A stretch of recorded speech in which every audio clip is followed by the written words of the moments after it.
Monday, everybody. Hello. Get back from the weekend. Did you guys have a busy weekend? We had shoots Friday and Saturday. Those always tire me out.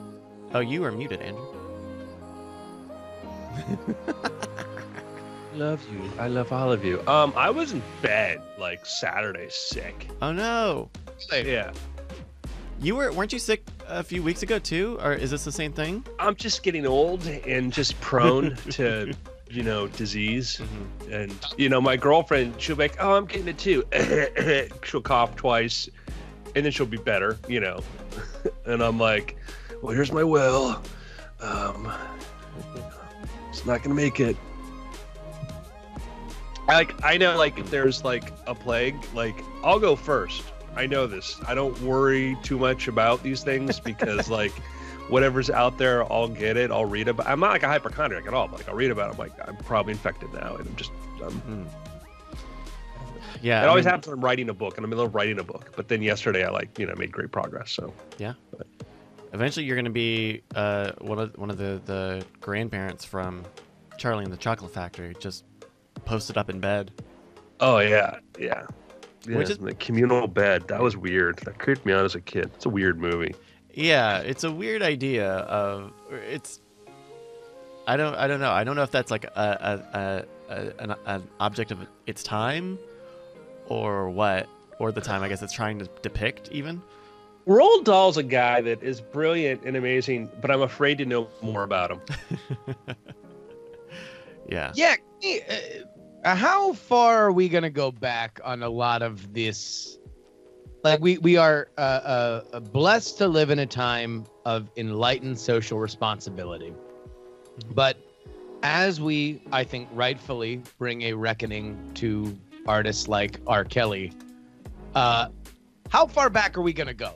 Do we have a sense because music has a rich history of some horrendous behaviors. I know Jimmy Page has a pretty good idea on when he thinks that statute of limitations should start. Exactly, right? Grunge after. Yeah, Jimmy's gonna be. You want to know? I firmly believe that 1990 and to current times should be very stiffly legislated. Yeah. Yeah.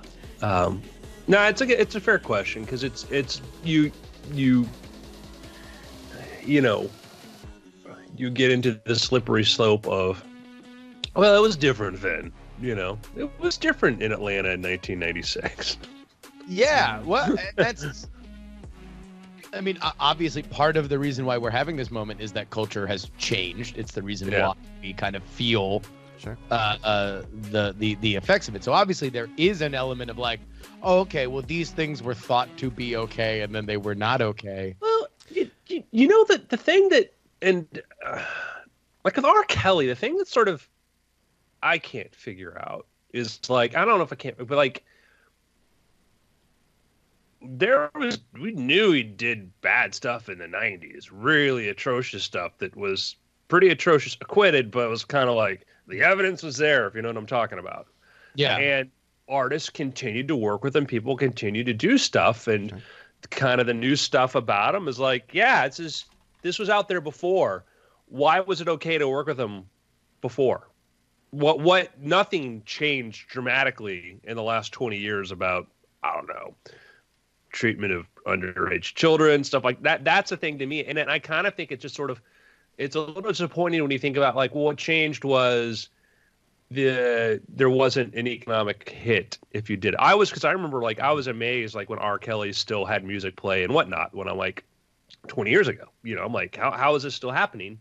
And then it's I guess that there's this Hollywood or whatever. It's well, if you don't go to jail for it, then all is forgiven. And then if you do get a jail for it, you come out of it, then all is forgiven. And I guess the question is, what I think we are still recalibrating, and the jury is out on it, is what is rehabilitation in the public square? Yeah, but that was a case where there wasn't Does it exist? But I mean, that wasn't even a case where there was. It was just this is a guy that did horrible things, and then people continued to work with him, and now they're like, oh, like I regret doing this thing in 2013. Now that I know, I'm like, well, we knew then, we knew then, you know what? That's, I guess that's my thing. Is this Oh, this sure. that? I mean, look, there is no way that that Lady Gaga song in any way looked bad then. Yeah. It's worse now. Yeah. Like the video and the lyrics to that song like were they were edgelord at the point of release, and now that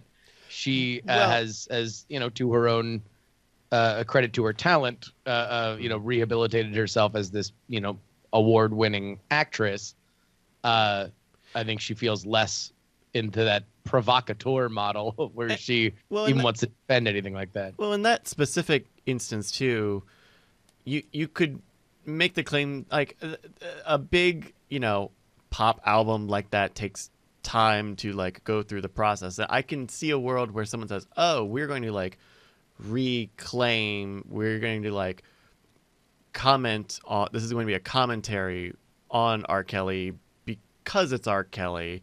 And maybe by the time this thing's done,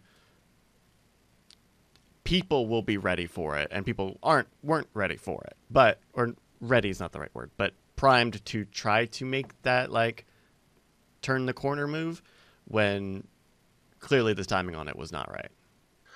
I mean, when that album was made, we already knew what kind of guy he was and what he did. Mm-hmm. We already knew. Sure. And if you're objecting to him now, why aren't you objecting to him before? It's like watching a lot of people who knew what Harvey Weinstein was, distance themselves now and then go kind of a bit hypocritical. They're people that knew very much kind of what he was that are now, I don't know. I just. Well, and that's a facet of them as a person is their inherent amount of power in those existing systems. I mean, Chris Brown is still out there making very popular music. Yeah, and that ultimately that's the problem. Weinstein and Kelly are kind of fairly interesting analogs in that I think people use them even if they privately were disgusted by them, and that certainly leaked out to the surface in pop culture. Even there is famous art about how much of a creep. Action back in the 90s had a whole thing about, very thinly veiled Weinstein brother analogs being, absolute creeps. Dave Chappelle had the whole pee on you, thing. And that's back in the early aughts. Yeah. But people worked with them because they were conduits to make their dreams come true. And ultimately R. Kelly was, and I assume maybe is, but a prolific songwriter. He wrote songs for a lot of hit acts. If you look at his songwriting credits, he's been, maybe the most prolific R&B songwriter of his era in terms of, making hits. And similar with Weinstein. You can't have a discussion about film from, the early 90s to the mid aughts without him factoring in a major way. I think Justin just told us a formula for success. Yeah, look, I think that's ultimately everybody's like, oh, I really regret working with him. Sure. Well, you got your success, but you made that deal with the devil. Like that was a decision that was made, and partly because nobody was going to criticize you for it. Mm-hmm. Yeah, no, I we all make compromises, but I guess that when you're watching people who are really accomplished, really in positions if you're aspiring, it's one thing, but if you've made it and you're this, and then you're kind of still, I don't know. Yeah. Just to wrap it up, I do think that do what you want with my body. That was bad luck. Bad luck at the point of conception. Bad luck at the point of release. Wasn't even that big of a hit. It was just bad. That was definitely a bad move. Yeah. All right. Well, that said, Yeah. do you guys want to do weird things? Yep. Okay. And then take it away in 3, 2. Hello and welcome to the Weird Things podcast. I'm Andrew Main, joined by Justin Robert Young, Well, hello, friends. Mr. Bryce Castillo, Hi, that's me. and that's all of it. That's all of us. We're here. Brian Bushwood is on assignment, Who is that? like eating brisket or something. He's on assignment with lunch. Yeah. Gentlemen, I want to jump in here with kind of an interesting. There was an article that came out in Medium which talked about the development of. For those of you that didn't pay attention, fusion is basically where you take two atoms, merge them together, and they produce a tremendous amount of energy and create some new material, right? And you can use fusion with, let's say, hydrogen. There's also forms using beryllium, etc. And what's nice about it is generally the byproducts are cleaner than fission, where you split something apart. Right. Less and waste. you might have what's that? Less waste if you can get it to be practical. Yeah, like and there are a that's. lot of different. Oh, no, go Yeah. ahead. Yeah, there are a lot of different, ideas and approaches towards it. Some of them, what happens is that when you do it, you get what's called high amounts of neutronicity. It gives off a lot of neutrons when you first do it because the neutrons are being shedded as you squeeze these atoms together, and you do need some radiation shielding. But once you shut the thing off, it's fine. Everything is totally cool. But you can actually use it to produce fissile materials too, and it's one of these things that has been in perpetual development since like the 1930s. I think like one of the original I think Townsend, one of the original developers of television, had been working on it. He working on a fusor and different ways of trying to create this. And in the 50s and 60s, it started to explode with, not literally, with more research. The tokamak reactor design, which is this ring where you would use electromagnets to basically heat up a plasma and keep it suspended in the middle, has been a primary area of development. Now, my understanding on fusion is that we generally understand the means to do it, but we aren't able to make it energy positive. Is that right? Correct. We can do the reaction, but we can't pull additional energy out of it. Yeah, we can get these things to turn on for, milliseconds, but trying to get them to be stable and continuous, so they produce enough energy to keep going. We haven't reached that point yet. Now, what's happened in the last 10 years, which has been interesting, is that there was one primary area of research, which was building these tokamak reactors. The Russians were doing it, we were doing it, in Europe they were doing it. You've now had startups which are pursuing their own ideas, and one of them is working on a much smaller, size tokamak reactor, and you have companies ranging from Lockheed to these startups working on it. And some people think like, hey, this might be something, the joke is fusion's the energy of the future and will always be that way because it will never reach there. But the article kind of got into some positivity about this, is saying like, hey, no, we think we've nailed down the engineering problems of it, and it's a matter of refining and tackling that. And, we may see something instead of the next 20, we may see something in the next 10 or sooner. Wow. I mean, that would be a huge boon to have like a commercially available source of fusion energy. And because once it works, then the gates are open, right? Then Theoretically, yeah. You could be replacing fossil fuel and nuclear fission energy in, the next couple of decades. That's the hope. And that, some of the companies, and we've talked about this before on this show, so a little bit redundant here, but this came up again because this, reading an article that brought up some of the new innovations that are being done there. There's, one of the research institutions working on this. They're using a new flatter superconducting material that's just providing greater efficiencies. There's a lot of these little gains here and there, and sometimes that's the way technological revolutions happen. And it's like, yeah, we know it's a really hard problem.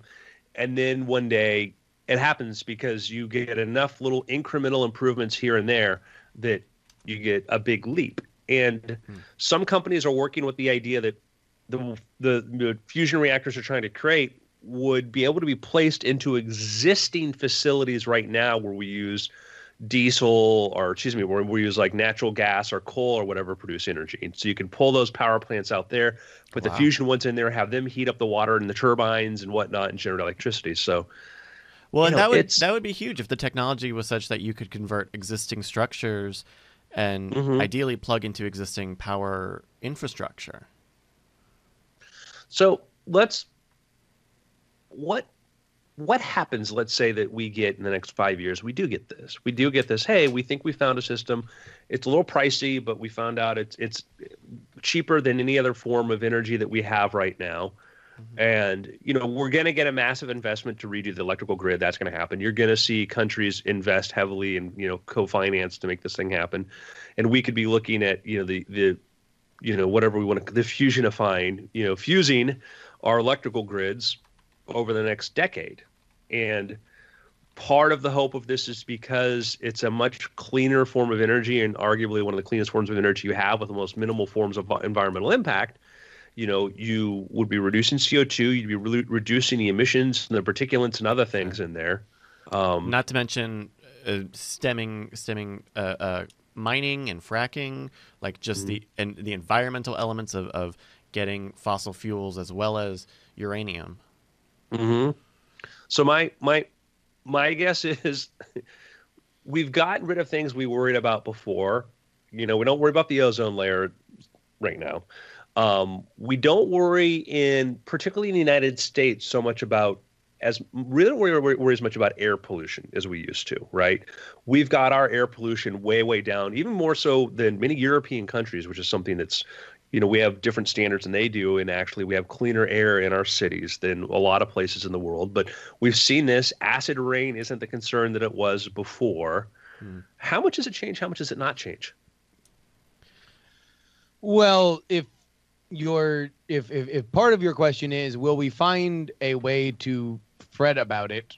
I think history would say yes. There is always going to be a reason for us to believe that the new technology to bring us energy will, no matter whatever our best intentions are, we will find a reason why it is not helpful to us. At least that, and I think that's kind of it's in part to our benefit that we will always critique and find a flaw in a solution, and in part it does create, I think, a feedback loop of fear of innovation. But I think something like this that would be so cheap and comparatively be really clean, I think would initially spark excitement, but I don't think that it would end us worrying about whether or not this technology is man's original sin that will bring us all to our death. Right.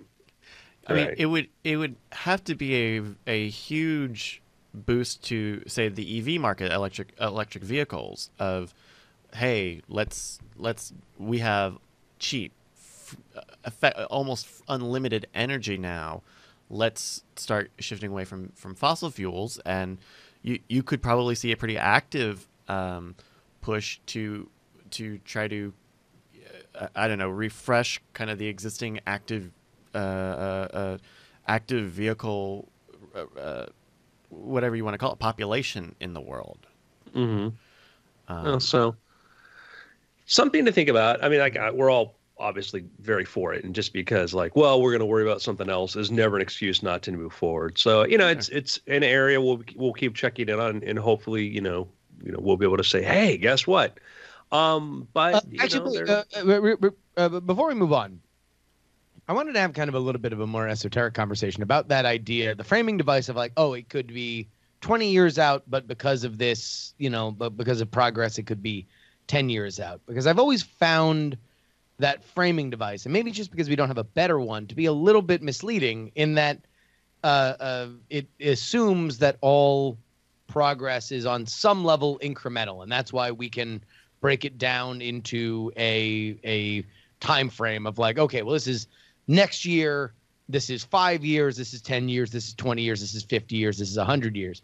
When everything that we've seen is really just, it's about problems. It's about engineering problems that, or problems of things not being efficient enough that once they're solved, we go from, this is 50 years away to this is happening within the next 5 years. I mean, look at how we've talked about reusable rockets on this very podcast from the beginning, with the idea being, oh, it could be 50 years away to absolutely impossible to do because of the engineering problems, to now it's as regular air travel once was something that was a rare thing. So I guess, is there a better way for us to use that nomenclature instead of putting it into years, or is that just the way that we can all understand it? And it's a very good point, because there's some technologies which are incremental, like artificial intelligence, and you might say, hey, a thing like an AGI, like an artificial general intelligence, one where you flip the switch and you can talk to it and, hey, how are you doing? I'm doing great. And it completely fools us on every level and creates and does that. That's a really hard problem. That's almost, we took artificial intelligence and drew a circle around a bunch of different skill sets and said there's that. But in artificial intelligence itself, we see these leaps that we make every couple of years, sometimes every few months, and they're accelerating, and you get the shorter term benefits. I think all of us are sitting near a personal assistant that is good enough at voice interaction to do a lot of things. My car, I flip the switch, is good enough to keep me on that lane and to avoid other cars and to change lanes and stuff. It's not good enough yet to drive itself from here to New York City, but those incremental steps are wonderful and very beneficiary. Fusion is one of those things where it's more of a challenge, because it's like, hey, it's either have it and it's commercially viable or you don't. Fission, more of a gray area, because fission can be sort of incremental to an extent, where fission kind of comes down to what's your cost of extraction, what's your power plant cost, what are these other ancillary things. Yeah, so it is sort of hot. The physical element of it, of fission, or excuse me, fusion, almost maybe necessitates the idea of needing to talk about it in years, because even if there's a breakthrough today, it still has to be built out. Mm-hmm. Where like if there's an update to Siri, then they can push it without anybody knowing. I mean, but once we saw we are yet to the point where a reusable rocket is in our lives, right? Like we have yet to take the rocket trip from New York City to Tokyo, and yet when we see it demonstrated, we now understand, okay, this goes out of that theoretical timeline of this is a tech that is 20 years away, to, okay, well, now there are much more mundane things like you're suggesting with fusion, where you're like, okay, cool. Well, this thing exists. Now we have to talk about, the governmental, local and federal on exactly how we're going to build these things out, or the private companies that are going to use it for some other level before that. Well, yeah, and it's interesting though, but on the reusable rockets is, and I think I want to say it was like 2011 when Elon Musk did his National Press Club.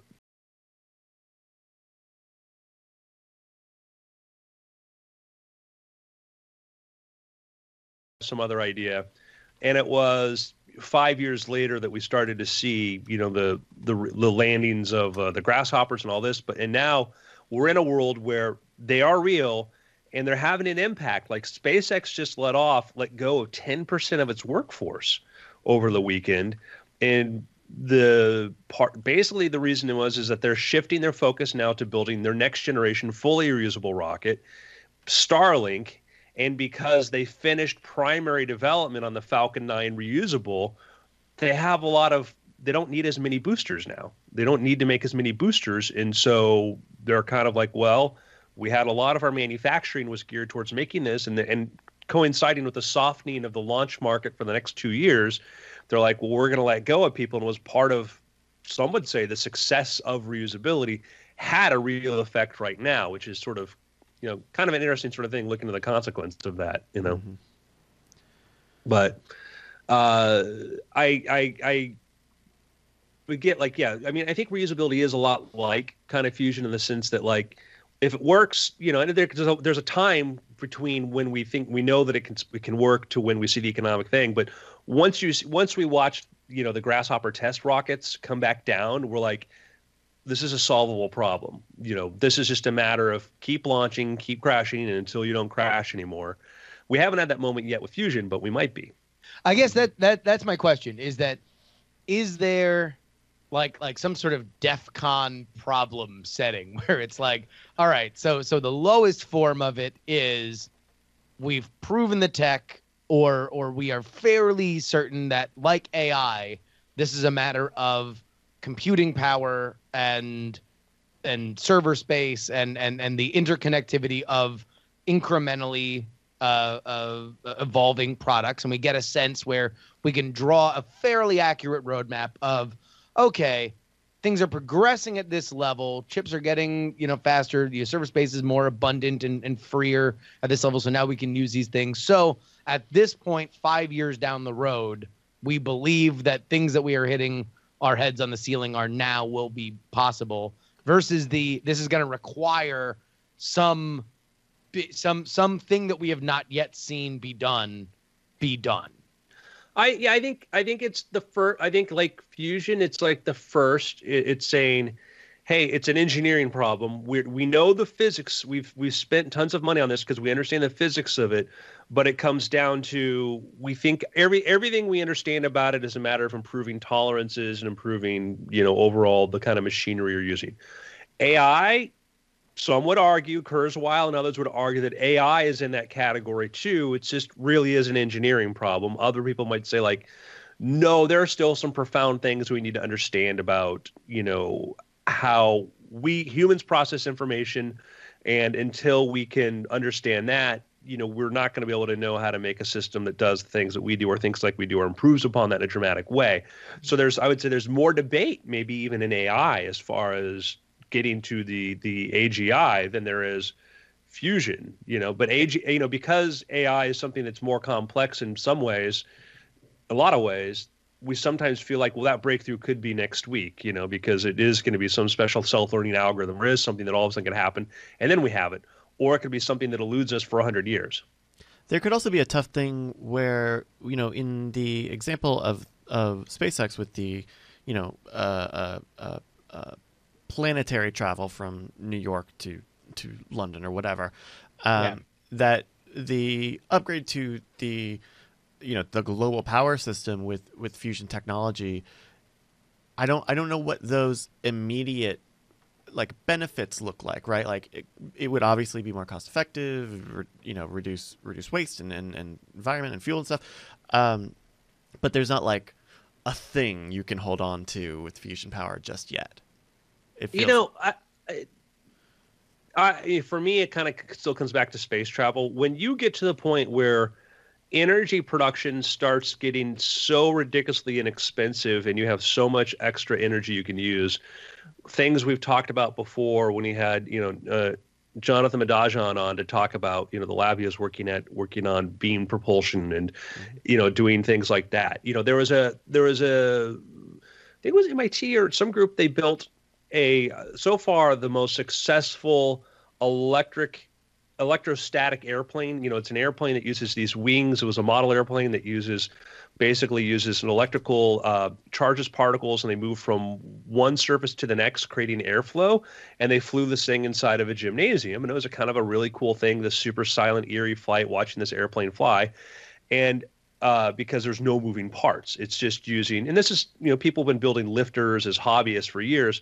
But the one caveat on this is it had to have an electrical wire connected to it because it used, a large amount of electricity to power it. When you have energy to spare and you have fusion and stuff, you can start using beamed energy to power things like airplanes and stuff, and not even have battery packs, and you don't even think about these things. And that becomes a very, and it was funny because, I read a forum where people were dismissive of this, like, well, because you have to have your power attached to it, it doesn't make much sense. Who cares? It's useless. And it's like, no, there's this whole world of cool things waiting for us, when we can beam energy. I guess that's true. Like if once you get a system of fusion technology that you're able to multiply power, then it becomes about miniaturizing, which has definitely been a huge part of technology over the past, since the history of computing, right? And so if you were able to say, well, instead of a watch battery, these little watch batteries, you have a mini fusion bit. Well, I don't. And we that's may very not, long term, but we may, or we may never. But you might. But you start to get things like there are technologies right now working on the idea of wireless transmission of power. And there's companies that there's Artemis, which is working on a thing called P-Cell, which is like tiny little cellular networks. But if you look at the patent filings in it, it looks like it'd be used for beam to power, like precision things like this. So there's nothing about that as far as I know, on their actual website about using it for transmitting power. But you read the patent applications, they talk about potentials for that. And that's a thing where you get into, it's like, well, okay, if we don't, we can use 5 times as much power to power your iPhone, but it doesn't matter because power is so cheap, then you don't care, and it's not producing using fossil fuels. Then you get into these other technologies too, become much more practical. So, anyhow, we'll, I part of me is hoping that, sooner than later we get to talk a breakthrough, but part of me thinks that, in 2024 on Weird Things, we'll be like, hey, I read a really cool article on fusion and it appears that we're getting really close. Well, I'll tell you what, folks, you can be with us that entire ride until 2024. But if you head on over to patreon.com/weirdthings, that is where you can not only support this weird little show about science and the supernatural and everything in between, but also you can get early access to our after show. It's called After Things. It's where we take a bit of a break to talk about how we create. For everything, create video, create books, create merchandise, anything involving our modern world and how we stay creative and hopefully even make a buck or two off our work is covered in After Things. You can get it early if you head on over to patreon.com/afterthings. that's right. No, /weird things. Oh, Jesus, Weird Things. so caught up. The After Thing. I've turned into a ghost blur there for a moment. Oh yeah, just a little bit. Yeah, on the video version, we're getting the stalling again on Andrew's connection, but hopefully it clears up. Yeah, the audio's fine. Well, and that's another area too that's sort of interesting. Is that I can't buy a better connection where I'm at, right?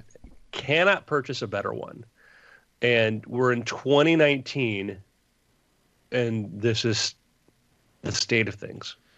Man, I had a very frustrating conversation with my 13-year-old little brother, who I bought a laptop for Christmas so he could play Fortnite on his laptop because he can't learn to code on an Xbox. So I bought him this laptop, and I'm like, just play more Fortnite on your laptop. Like just make me that promise. I'm buying you something that can handle it. Go do it. Mm-hmm. So he's having a problem. Number one, I found out something. 13-year-olds don't know about speedtest.net or really the idea of how fast internet is. All he knows is what his ping is on Fortnite. Right. That is the universal understanding of how fast his internet is compared to his friends. Which is important. Ping. When the tick rate is high, your ping's vital. So. It is. No, look, it makes sense. It was just, I was learning a new language while talking to him. But I found out, Andrew, that back where we are from in South Florida, just tremendous spread of AT&T fiber. They had my stupid fart sniffing 13-year-old little brother. Boy, do I love him. But I'm like, I can't believe that you have access to a gig symmetrical fiber, and I'm sitting here in what is supposed to be the cradle of all technological innovations, and I can't for the life of me get AT&T to roll out fiber in my neighborhood. I have called, this is what I've done to AT&T. I call them, I just leave messages. I figured out the phone tree to get to their engineering department, and I just leave them messages. I'm like, look, I don't know what needs to happen. Like, I don't know, should I, do I have to start canvassing around my neighborhood and get X amount of people to sign up for AT&T for you to roll out fiber? Whatever it is, I'll go knock door to door like a Jehovah's Witness. I will proselytize for this massive corporation as long as it gets me something better than, because Andrew, I'm in the exact same boat that you are, where it's like all I get is I'm paying for whatever the top of the line Comcast is, and it is a joke. Well, that was Google Fiber's model, was like, hey, go to your neighborhood and get people to sign, this online thing. And sure, here in Austin, Google Fiber's model was also, let's light a pile of money on fire to see if we can't scare these other companies into doing stuff, which they did, which it was successful. Yeah, no, they sure did. They lit the ass on fire for Time Warner and AT&T and Comcast in certain markets. The problem was they didn't build a business model to, stay in the game all that much, or it was ultimately going to be too expensive for them to try and continue to make it a regular thing, which is fine. That's their job. Like they wanted to do what they wanted to do, and they did it. But man, fie on you, AT&T. Well, yeah, and that's, the boulevard of broken Google dreams, is wait until we get Google Fi. Nope, never going to happen now. It just remember back in the day, back when Google bought what was the Google Voice was the phone number system was based on, I forget, like, oh, was that Grand Central? Yeah, they bought Grand Central. Yeah, and then there was and that became Google Voice. Right. Yeah, and there was the talk of like, hey, Google may come up with a free telephone service. Google may be trying to totally disrupt it. Google bought Android, the makers of the Sidekick Danger, and Google is thinking about disrupting telephone. Apple's coming out with their high-priced phone and working with AT&T. What if Google buys some smaller, wireless carriers and Google totally disrupts it? And it was, this thought about like, man, like what if because they gave us cool free stuff before, search was super functional, Gmail, online storage. And then, of course that never eventually didn't materialize the way we wanted it, because like Larry Page or whatever was just obsessed with, or Sergey was obsessed with the idea of like, let's get rid of the document format or something. And it was, which was a great opportunity for Dropbox. But there was that period where we thought like, hey, maybe, we could have this radically different version of the future. Well, and all of this is all of those plans got put on hold, at least as far as fiber, and you've seen this with Verizon got in hot water in New York because they were not rolling out Fios the way that they said that they would, and that's because they knew it would be cheaper to eat whatever penalty on that contract was and wait for 5G technology to blanket people with invisible wireless rather than keep building fiber lines, which is a shame. I think the whole 5G thing is a shame to me, because the companies that would use 5G to like bring 5G to the home are a lot of the companies that you would not want to like even deal with. If like there was a whole thing during CES where AT&T came out and said, "Oh yeah, we have 5G," and people on their phones would see a little 5G icon, and it wasn't 5G as we know it, in the same way that like in a similar way to like when 4G in America rolled out, and it's not the 4G that is in the rest of the world. It was like 5G F or something. It was like a fake 5G that had like part of the interconnect was using some of the faster speed, but it's all like fake marketing stuff. Not to mention, mobile caps, someone brought up in the chat, like all of these companies still do some version of throttling, and that stuff that flies on your phone, but if you're at home, you would like to think you have unfettered access to the internet. And if AT&T is in charge of that pipe because they're the one that has 5G and you can't get Fios or any sort of fiber from someone else, that sucks. That's an industry that needs a Google or some moneyed interest to come in and say, okay, well, we're going to try to be better than everyone else. And, sure. And maybe Google is also biding their time to make a 5G play as well. But Yeah, I don't know if Google is going to dip their toe back into those waters. They seem to be consolidating a little bit more into what kind of makes them money in the AdWords play, and I don't quite know, unless, I mean, if we're going way back, as Andrew mentioned, back in the rumors of Google Pass, that they were going to launch, that Android was not just going to be an open source OS, but it was going to be a full opportunity for you to have a free phone service if only you are forced to see X amount of Google AdWords. That being said, though, I do think that it's look, telecommunications is hard. Let me give the devil their due first, and then we can complain about them as they so richly deserve. Laying cable is expensive. Laying cable, specifically when you get into more rural areas, is at times prohibitively expensive. Creating a wireless network is also very expensive, and gets more or less and less cost effective the more you move into rural areas. It is a tremendous engineering feat that these things exist. I once got into a conversation at a party out here with a guy who worked for a major telecom, and as I said many of the same things that Bryce says right now, he gave me a long diatribe about exactly how hard his job is, and I assure you, when he was done talking, I was convinced that his job was very hard. That being said, it does seem to bear, some weight that without competition, we get things like data caps. We get things like less rollout. We get things like, well, you want to know what? This is where the tech sort of ends, and the consumers are happy, so we're not going to do much more about it. When there is competition, like Google.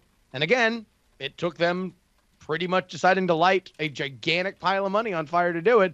Man, they sure move fast. Man, Time Warner and AT&T and Verizon in competing markets seem to offer competitive products at a fairly speedy timeline.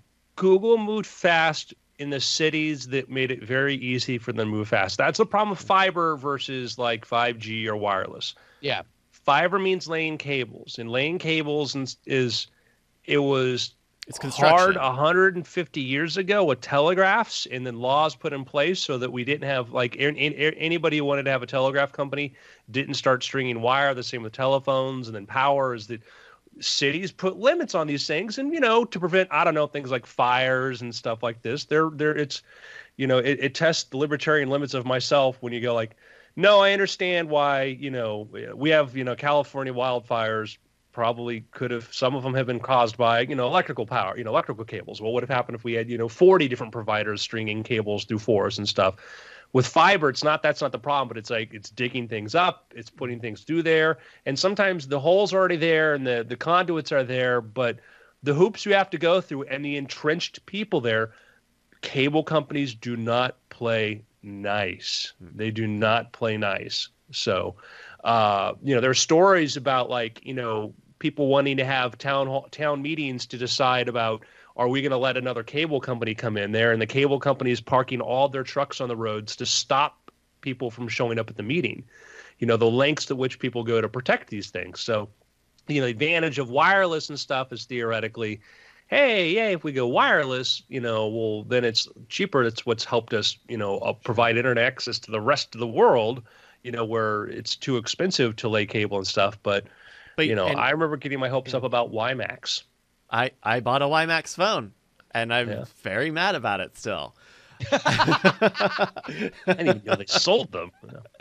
I think that's right, Andrew. Like, 5G offers a very cost-effective solution to covering much more of the country and the world, honestly, in a much cheaper way. They can use existing cell phone towers and upgrade them. For a lot of cases, it becomes cheaper than, like, dealing with right-of-ways and access to pipes and stuff. But on the same token, you would hope that means that cost-effectiveness makes its way to the consumer side, either by better policies, reducing reducing the usage of data caps, or better pricing, and that stuff still doesn't seem to bear out Well, in recent history. yeah, and part of the problem is we don't need to get into a debate about different laws as far as like internet and regulation on that to an extent that would not bore everybody else to death. The problem is that whenever legislation gets passed, historically, and this is almost always the case, the entrenched people are the ones that ultimately end up shaping that. And even things that seem benign or seem like it's going to make things fair or more open often have the opposite effect, because the general heart of the bill gets passed, but the AT&T has been doing this for 100 plus years. Something gets added or tweaked or changed, and you find out that there's this little little thing there about an approval of number of permits or committees or something that happens there, and that's the thing that I know frustrates Justin, Brian, and myself about some of the discussions about open internet and all that. Is it like, yes, these are great ideas, but when you look at what happens by the time these bills get passed, this legislation happens, the entrenched powers usually become even more powerful. Well, and I'm not suggesting that necessarily. No, although I will say, I do think that there does need to be, instead of us continuing to reinterpret like the Telegraph Act, have the FCC, I do think that there's probably room, even in my a generally limited government kind of framework, to say there probably should be at least some legislative definitions of what a modern mass media culture is, just so we even are talking about things that are relevant, instead of continuing to kind of look at text that was obviously not meant for what we're talking about right now. Yeah. No, I agree. I mean, and I'm for like, we have to have regulations on these things, but it's just historically, and it's like with net neutrality, every time it rears its head, I'm like, I understand the spirit, but man, the implementation of these things never works out the way we want. Again, that's my biggest thing, is that it's like, I would rather us have an open discussion about this than have, the FCC, which I think every side of this issue can agree is frustratingly inconsistent, oftentimes can be have leadership that we do not agree with, continue to kind of play ping pong with this idea, instead of saying, well, look, it's not like we don't, I mean, in a world where we're dragging all these tech CEOs out to question how their products affect our world, and we've already had to regulate telecommunications in terms of federal monopolies before, probably is room for us to just draw out some new laws on exactly what this stuff is and have an open discussion about it, as opposed to having selective redefinitions of a text that was written very, very long ago. I'll drop that there, because we know we could do yes, we go move on. So speaking of, we'll move on to something totally not controversial. About time.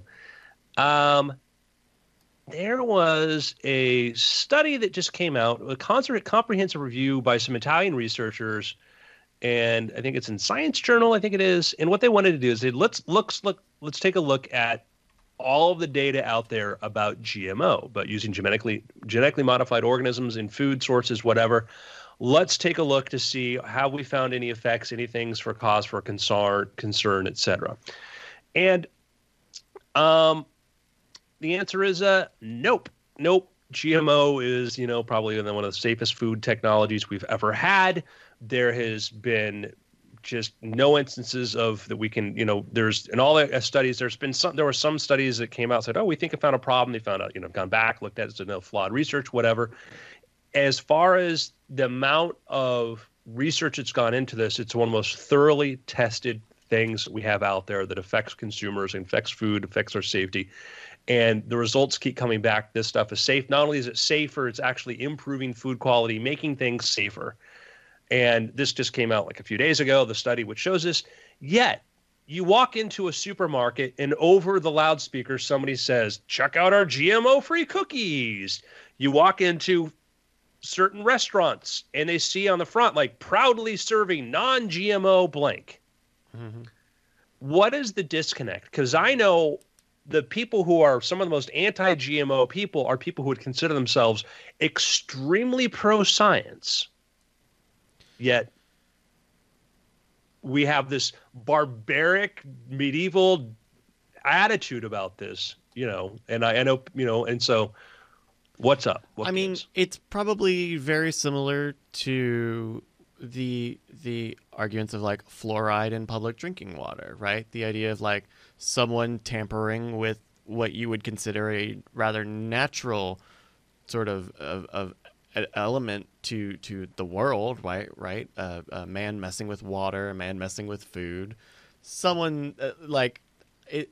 I mean, I think it's partly conspiratorial, just someone acting without logic, What I'm saying is like I can name at least 2 restaurants, big brand chains that actually have signs out there that proudly state in these parts, either in all their food or part, they don't use GMOs. Fluoride, you kind of go, yeah, are you nutty? And there was just a town in Alaska they actually have some data on that they looked at. They got rid of all the fluoride in the water.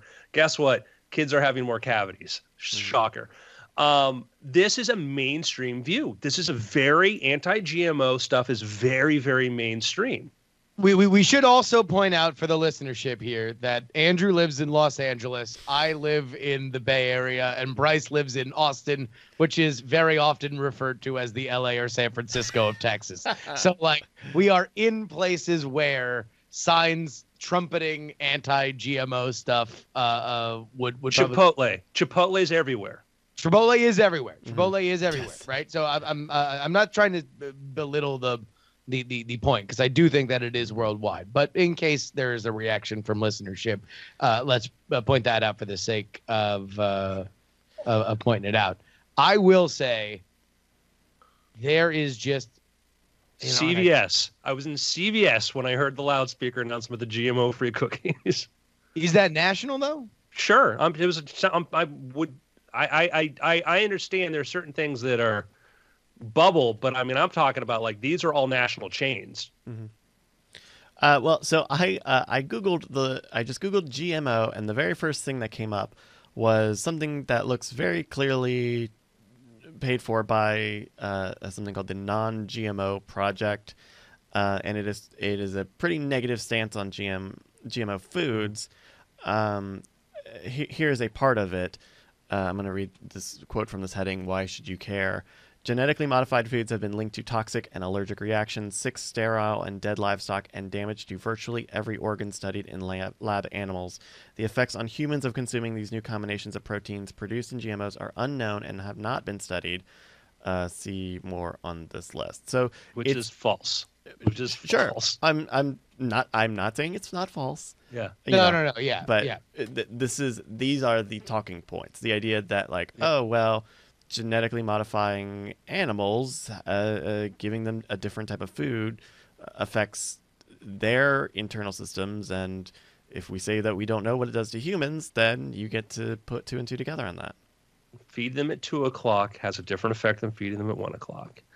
And it is we go dig into but that's the frustrating thing is that we know more about GMOs than we do about climate change.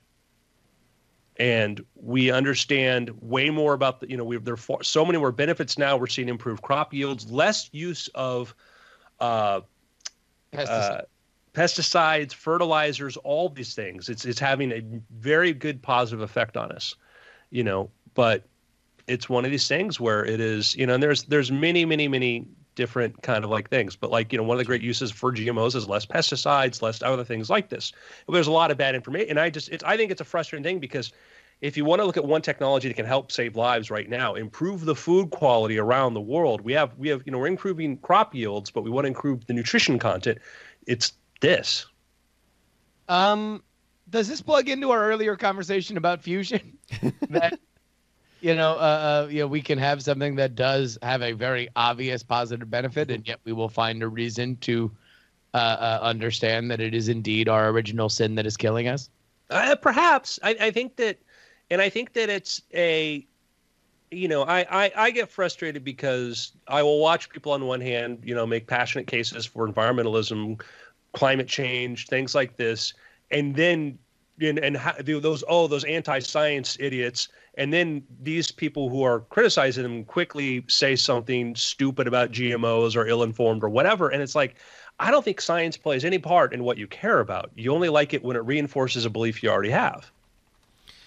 I wonder if there is a moneyed. I mean, I want to know what. I feel like there's got to be the money. There's got to be a moneyed. There's got to be a moneyed element. Who's wetting their beaks on all this GMO hoopla? It would not be crazy to me to think that a section of the agricultural global market gets big ag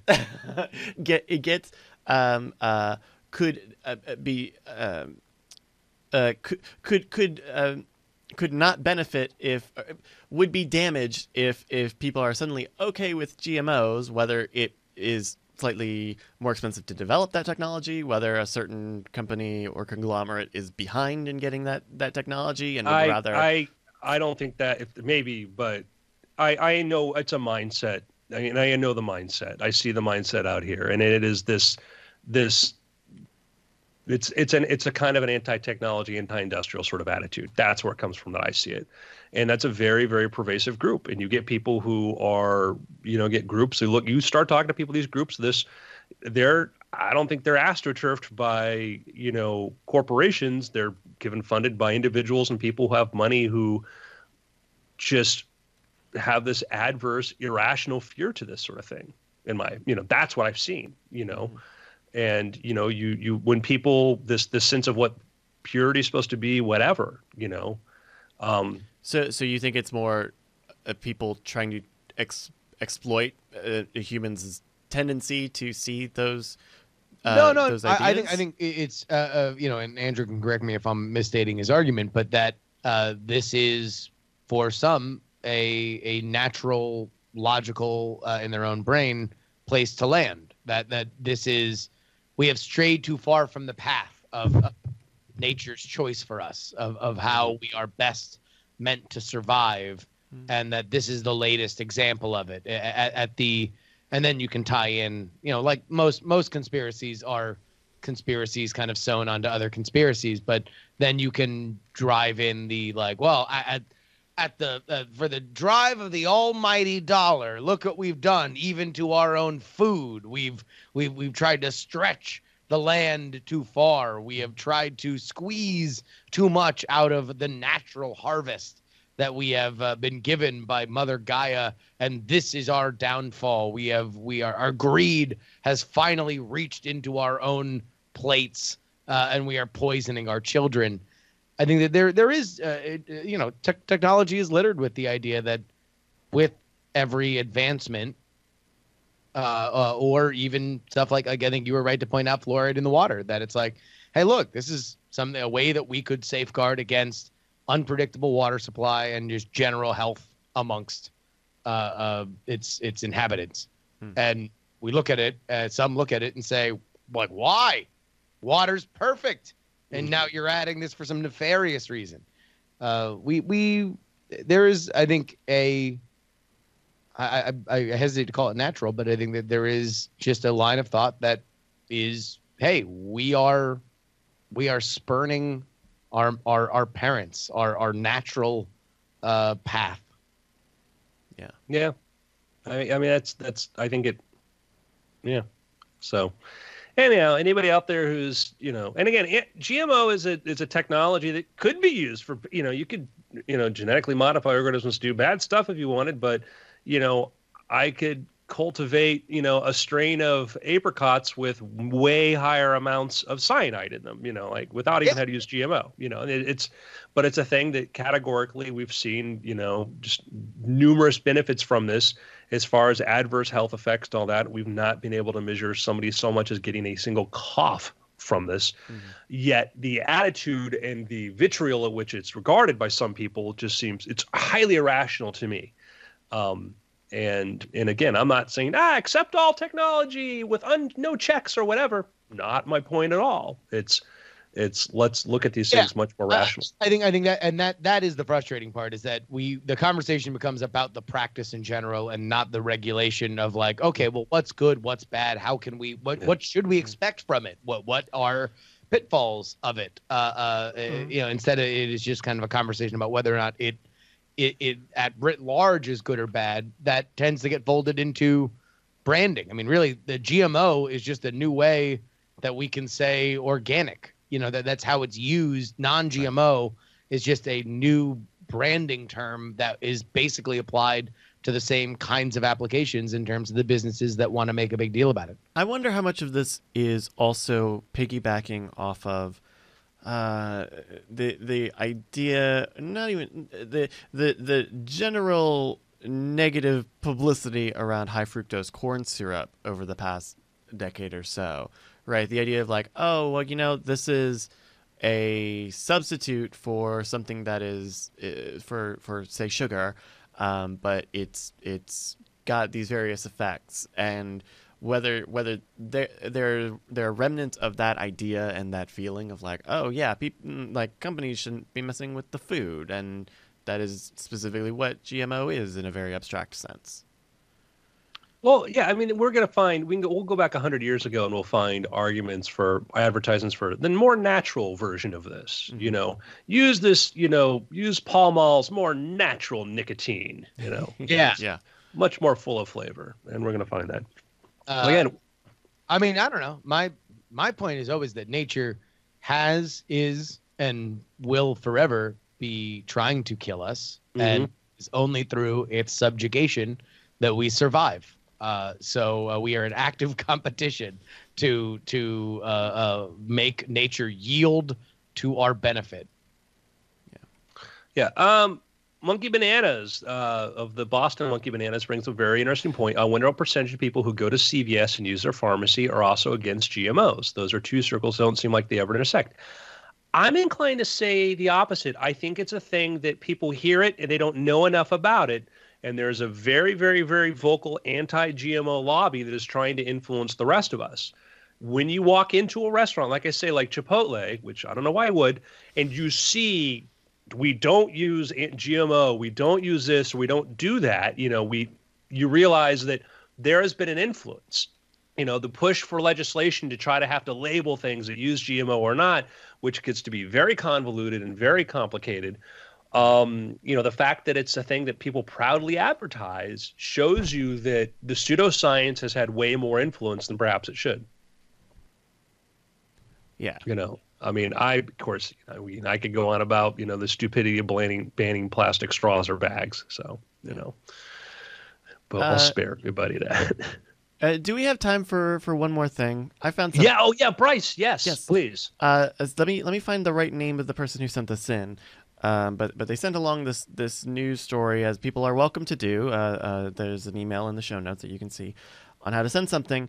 And is it not Jamie? RJ. RJ sent this in, and I believe RJ has sent stuff in before. But I got a video for you guys, and before we even begin, what we've got an image here. What do you think this sort of scene that is happening among us? Well, this looks like a man who's trimming the Christmas tree. He's putting up some Christmas ornaments. There's a nice little angel up on top of the Christmas tree. Just looks like a nice wholesome moment in the life of Christmas season. Okay. We're now being joined with a notable lunch eater, Brian Brushwood. Brian. Yo, sorry, notable lunch eater? Is that putting that on my tombstone? Are we? You were on assignment, eating lunch. Okay. You were credited yes. at the beginning of the show. However, I am so dedicated to the cause that I dedicated even extra time on my way back from lunch listening to an as yet unreleased comedy album that is fantastic and features a cameo of a relative of one of the members of this very panel right now that I enjoyed immensely. Oh, the more talented relative. Yes. You know what? All of us will cop to that. If this album is any evidence, then yes, that's exactly correct. But I did. Let's go ahead and get I back did to just this walk video. into. Unfortunately, you're I've seen in the the middle of the headline of what we're looking Yeah, at. I did not expect you to be in the room for this, so you are not participating in this guessing game. Wow, Brian. Here, less than a minute, already ruining it. New record. All right, so all right, here we go. I can do this without spoiling this. We loaded it up this year too. So can Andrew? Can you? Ooh. All right, pause. Because you see, it looks like the Christmas tree is shrugging, right? Yeah, it kind of looks like the Christmas tree is alive. The man is now not trying to trim the Christmas tree as it looked in the still. It looks like the Christmas tree is already decorated. He is now trying to futz with something inside of it, maybe even trying to rip the beating heart out of this living organism Christmas tree itself. I'm trying to figure, is it what's in the tree? I'm thinking like right now, I'm thinking cat for obvious cat would reason. be my initial thought there. Oh, wait. Oh my God! It's a Ah. Hiding Snake in plain horse. sight. tree. Hello, gentlemen. And Welcome to the Weird bite, Things and it's hissing, podcast. and it's snapping at this man who now has an ornate broom. Jack Hogan, age 19, was called out to a home on the Sunshine Coast of Queensland, Australia on New Year's Of Eve course, it's Australia. to remove a snake from a family's Christmas tree. This is so crazy. He pulls out. Well, we can skip ahead just a little bit. Oh my God! That snake is gigantic. It's about a 5 or 6 foot snake. Feliz Navidad. Feliz Navidad. Merry Christmas. Man, and it's Australia, so it's summer there. It's warm. Right. Yeah, the snake catcher in the videos says, "Oh, well, he probably got into your house and did not know what to do, but he saw the tree and that looked familiar to him, Man. and he posted up in the family Christmas tree." Now he's doing the magic rope with the snake. I'm Yeah, I was impressed. gonna say, that dude is stunting pretty hard with this snake.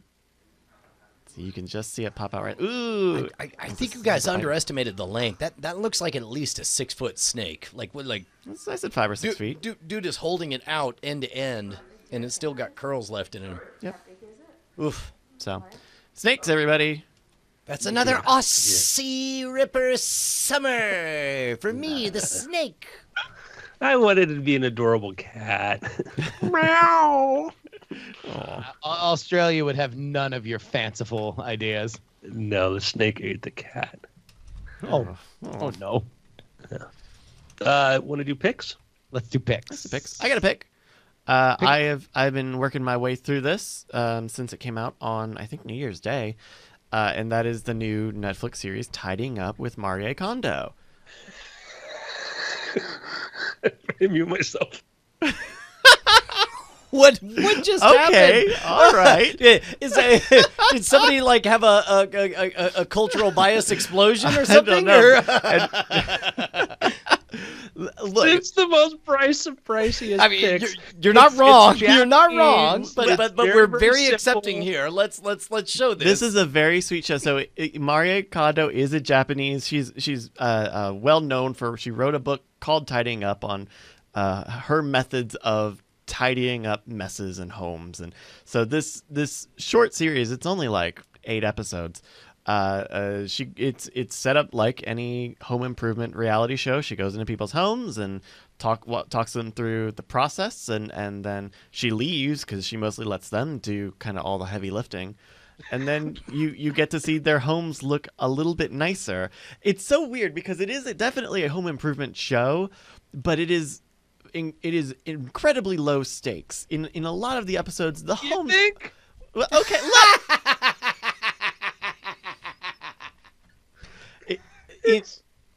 We have completely regressed now.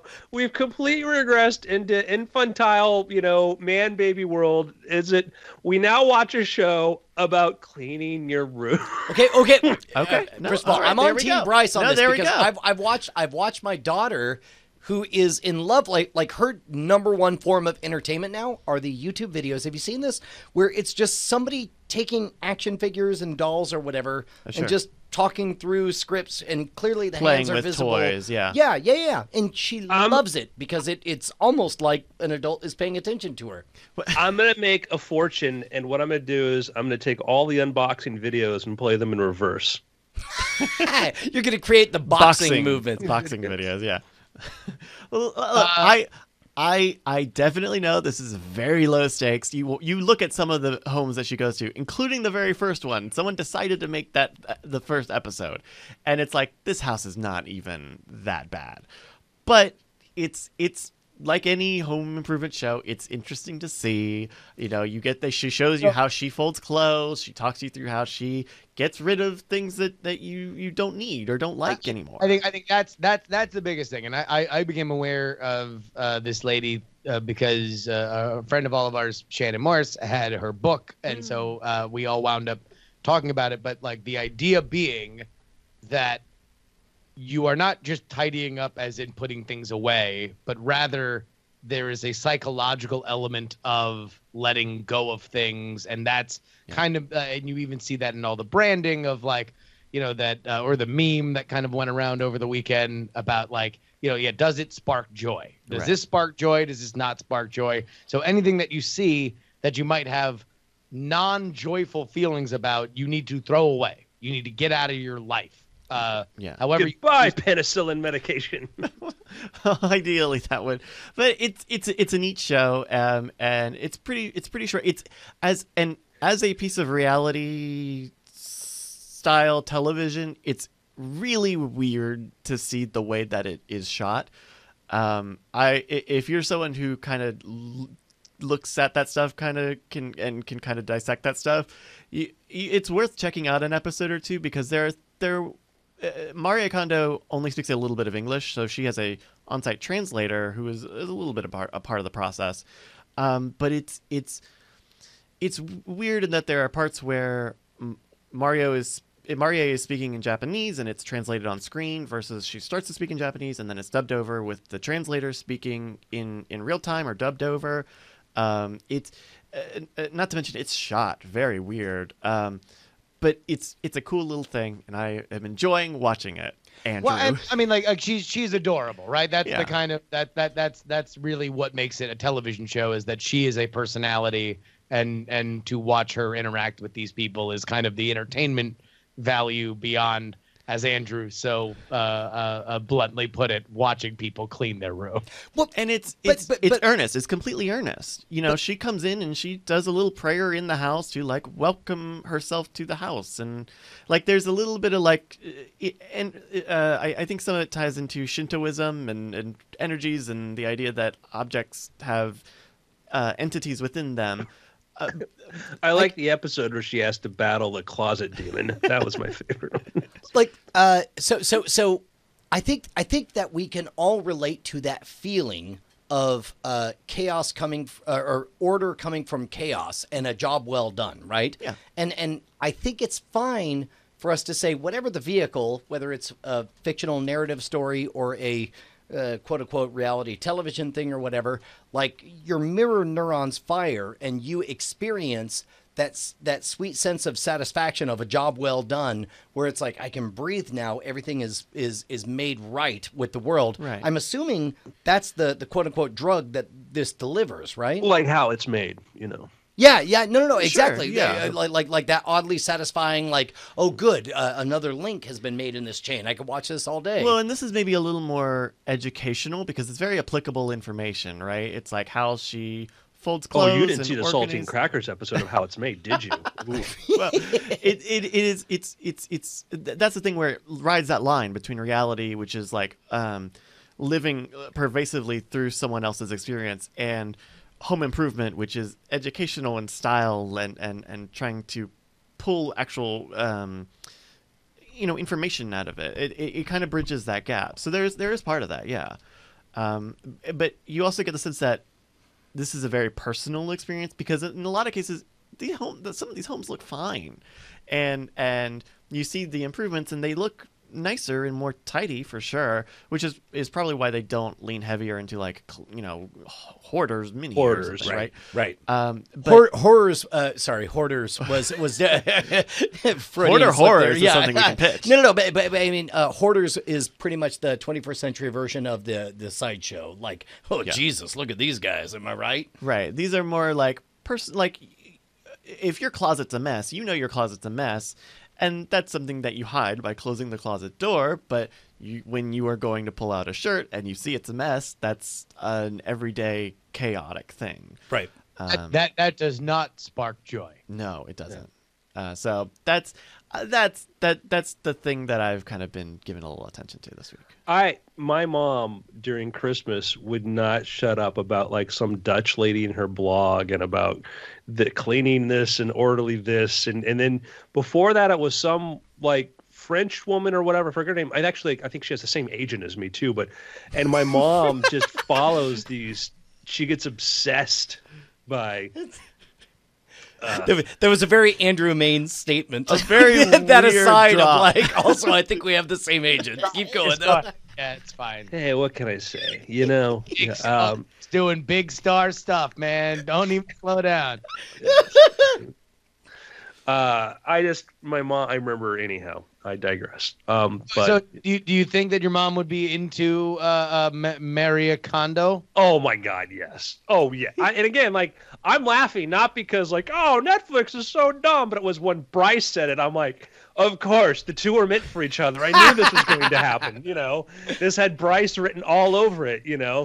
Oh yeah, and I love that we live in a world where you can do a show like this. It's.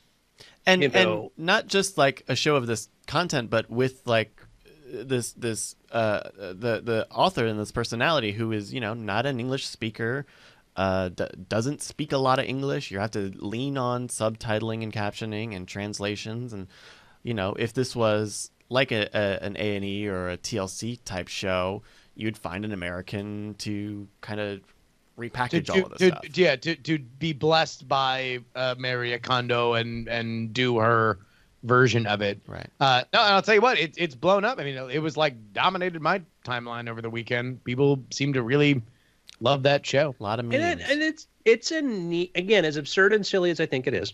Let me make it very clear. I love that we live in a world now where, like as you pointed out, she gets to host that show. That also, we've all worked in reality TV and on the broadcast, the cable side, and seen this stupid sort of, we need to have stakes. Okay, that's great. But the stakes they want to put are often the dumbest ones in the world. I love the fact they get to kind of play this more like, hey, we're going to kind of like normal people and stuff and this, and let's do this. Not like, we're going to help Jeffrey Dahmer's mom organize her closet and scrapbook and go through those memories. Yeah. Hold a second. I think I've got a pitch. Hey, man, as long as we're pitching, I'm afraid I'm going to steal both Justin and Andrew's pick, but I just heard a comedy album that I thought was really, really funny. It's not out yet, but it'll be out in 1 week and 1 day from today on 1/22. It's going to be a little thing called All's Well, a Night Attack album. That does. I don't know if you're familiar with this, Andrew, but there's a comedy podcast called Night Attack where two people just sort of run their mouths off and say a bunch of stupid stuff. And in and of itself, it's mildly humorous. But Canadian, man, oh right? man, if you take these out of context quotes and wild jags that they go on, and you have a talented musician auto-tune them and make musical masterpieces out of everything, my goodness, is it an utterly enjoyable. Very, very brief, very intense, very funny 50-minute ride. It might be of all the Night Attack albums, the one I'm proudest of, which is weird because I'm only recommending this as somebody who listened to it. I don't know why I would be proud of it. Listen to it.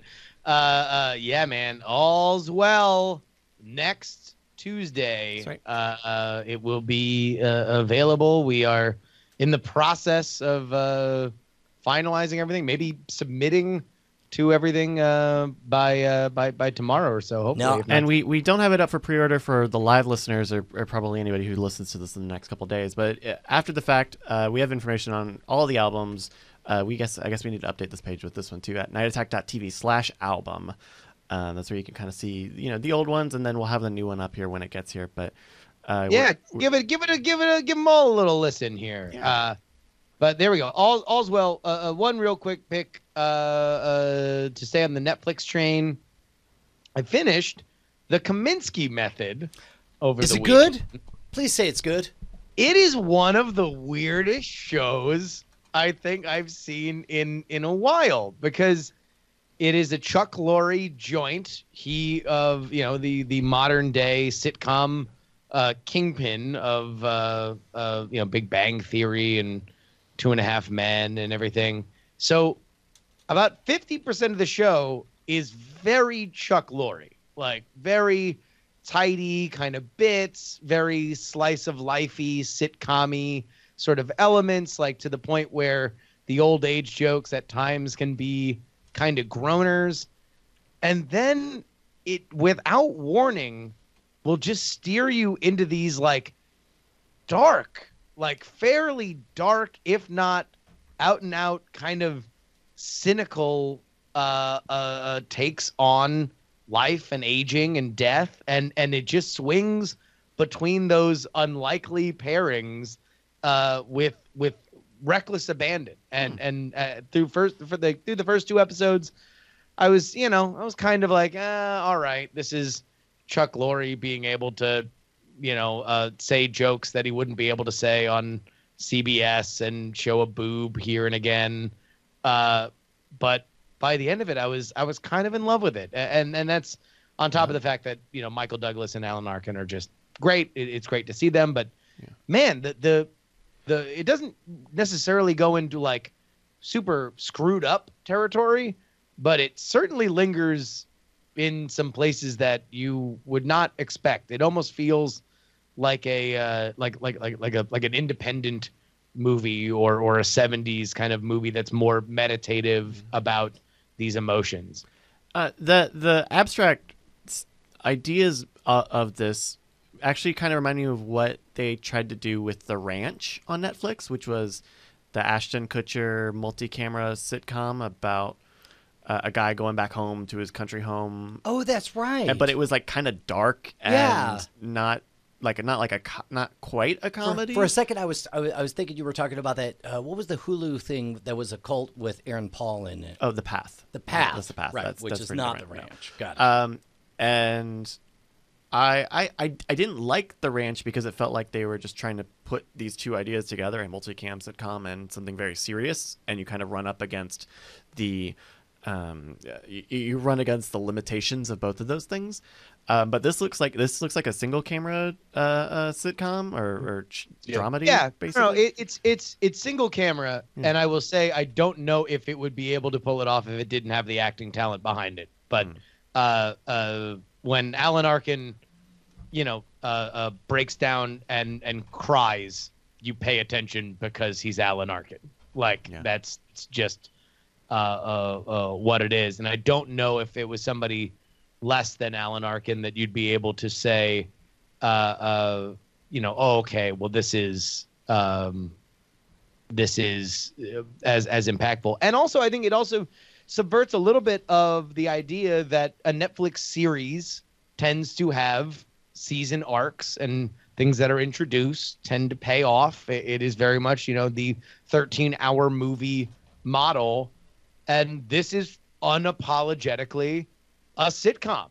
Like it has characters that, that they grow on some level. They have moments, but like sitcom characters, like The Big Bang Theory, nobody really changes all that much because you got to show up the next week and be there. And it feels subversive in that Netflix universe where, by the end of it, there are certain things that, without going into spoilers, you would expect would kind of resolve on certain levels. And yet these same characters keep making these same mistakes. And you're like, oh, wow, this feels true to the character in a way that sitcoms oftentimes feel like resetting everybody constantly feels like a contrivance. Yeah.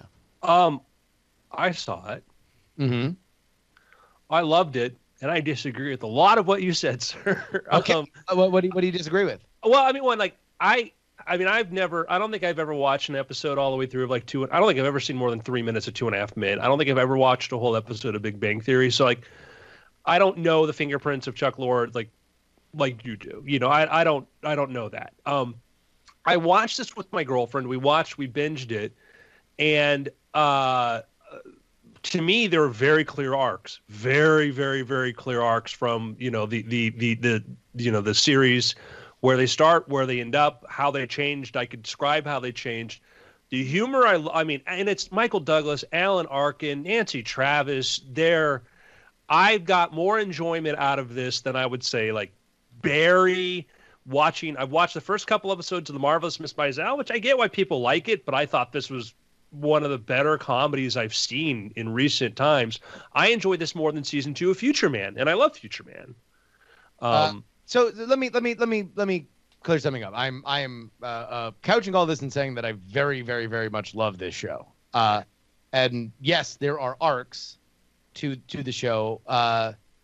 But without getting into too much, there are things that I think I expected as a viewer, understanding Netflix kind of shows, that I expected to kind of be in different places, and they weren't. And I felt that the show was richer for it. So I am not saying that it was in any way a bad thing. I very much not anything to take bad. Like even like the swings weren't as apparent to me, and I'm not saying they're not there. To me, I'm like, oh man, this is like a great. It was like, you know, you go back and you watch, like, and you made a good analogies to older movies, like, you know, Grumpy Old Men, and you watch some of those older movies where you watch really great actors later on in life doing stuff who are super talented in doing comedy, and like this was like that. But you watch, you're like, man, I'd like to see more. I'm like, yeah, this is like a thing, like a show about how to clean your closet that really would have a hard part existing elsewhere. This couldn't be on regular broadcast TV because it would be way more sitcom-y. So the writing for me was way above like some of what I've seen in some of those other shows. But yeah, I get what you're saying about, like, man, we just loved it. We were delighted by it. The acting is just, you know, it's great. You know, Michael Douglas' character. I mean, there's like, you know, talking about it with my parents was fun, you know? So Very cool. I hear you. So Andrew, you got a pick? I have a pick. I am a fan of people who kind of just, you know, not necessarily just throw their hat over the wall. They set their hat on fire, throw it over the wall, and start a brush fire. And one of those people is Panos Cosmatos, whose names I can't quite pronounce, but he did a movie going now 9 years ago, Beyond the Black Rainbow, which I think was actually a pick that I had on this show, which was his sort of homage to like kind of a 1980s horror sort of film that filmed like something that was like David Lynch and, you know, Michael Mann got together and did a bunch of blow and decided to make a horror movie. He has a new movie that came out last year starring Nicolas Cage called Mandy, which is a very trippy horror romance maybe film you could kind of call, you know, about a wronged man who tries to seek vengeance, and extremely visual, extremely interesting. Nicolas Cage going full tilt Nicolas Cage in the way you like. You know, when you read the taglines and you see demon biker henchman, you know, what's not to like? Sure. So Mandy is my pick. Very cool. Yeah, I know I read a bunch about it when it came out last year and never got a chance to see it, but I bet it'll be on VODs pretty soon, if not already. It was on September, I guess. So yeah. So again, not for everybody. Definitely not for everybody. I don't want to go into plot points, but it's, you know, sure. it's dark. It's dark and gory and horrific. So, gentlemen, it's been weird. Hey, there we go. Alrighty. Cool. That's the show. We can do after things in a minute. Anybody need a break? Yeah. You do? What did I miss? Was it snakes? Spiders? Ghosts? I'll be back. Bigfoots? Was it everybody constantly talking about All's Well, the new Night Attack album coming out on January 22nd? What? I'm going to try to get a better connection. Yeah, no, I would like to believe that what he means by that is a better set of co-hosts. And he's like, I'm going to get a better connection to the audience by hiring some other co-hosts.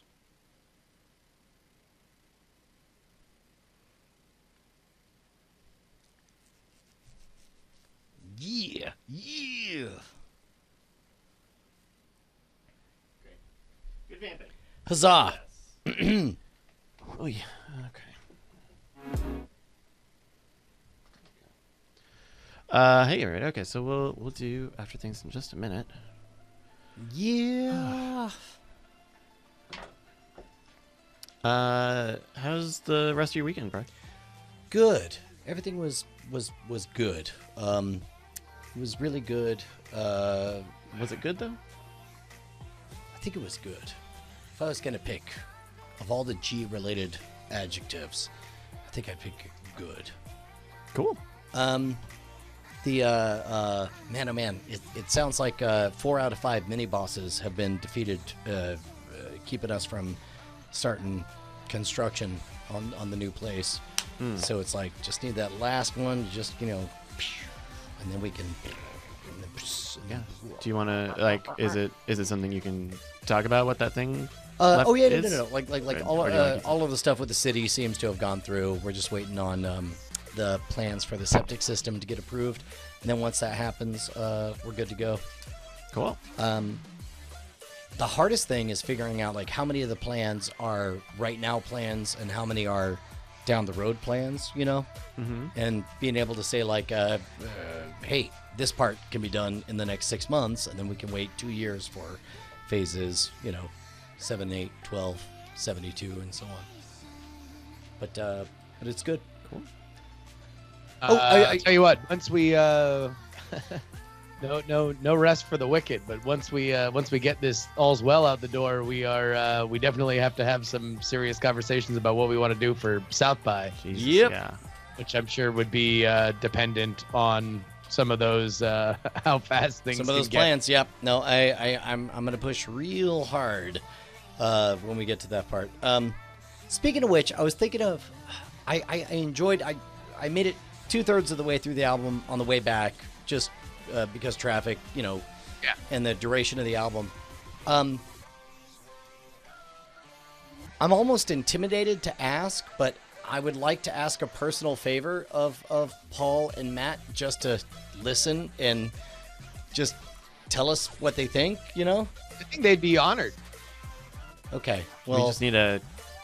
If we're gonna do that, you should send them a text right now. well, I know we're out of time to change things, and that's fine. But Right. but like, there's value in knowing Well, which we parts have- they we have, really like- loved and which they didn't. Like Okay. maybe it's like, hey, too late to change things. Tell me which parts of this you really enjoyed, and then that'll be important to us. Sounds like a good text.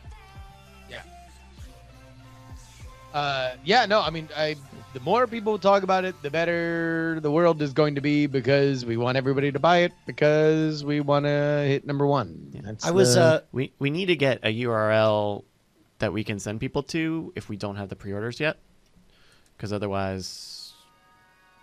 I mean, I guess everybody can sign up for the all the Night Attack mailing list became the Stickers or DIAF mailing list. So it's like, that's what we're going to use to blast out all the pre-order links and day of shit. So Okay, well, if we want them to do that, then we can't, because it's not anywhere except the bottom of the front page of the website, which has got a lot of other interesting stuff before it. Yeah. So we need to,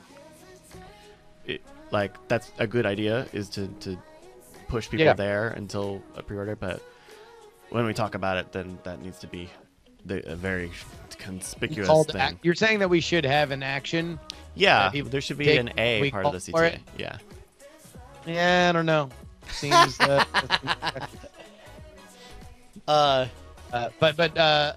Brian, you liked the framing of the college professor one? So much better, and I liked the introduction of an ownership presence in there. It was great. I really liked it a lot. Because that was really I've always been more of a fan of that track than I think anybody else. So that was my that gives us enough to say, hello, what you're about to listen to is authentic and genuine, and we all agree, very petty. Enjoy. Yeah. And we're done. These child men do child things. Exactly. Okay, well here, if you guys are back, I'll run to the restroom and then we'll jump in. Oh, okay.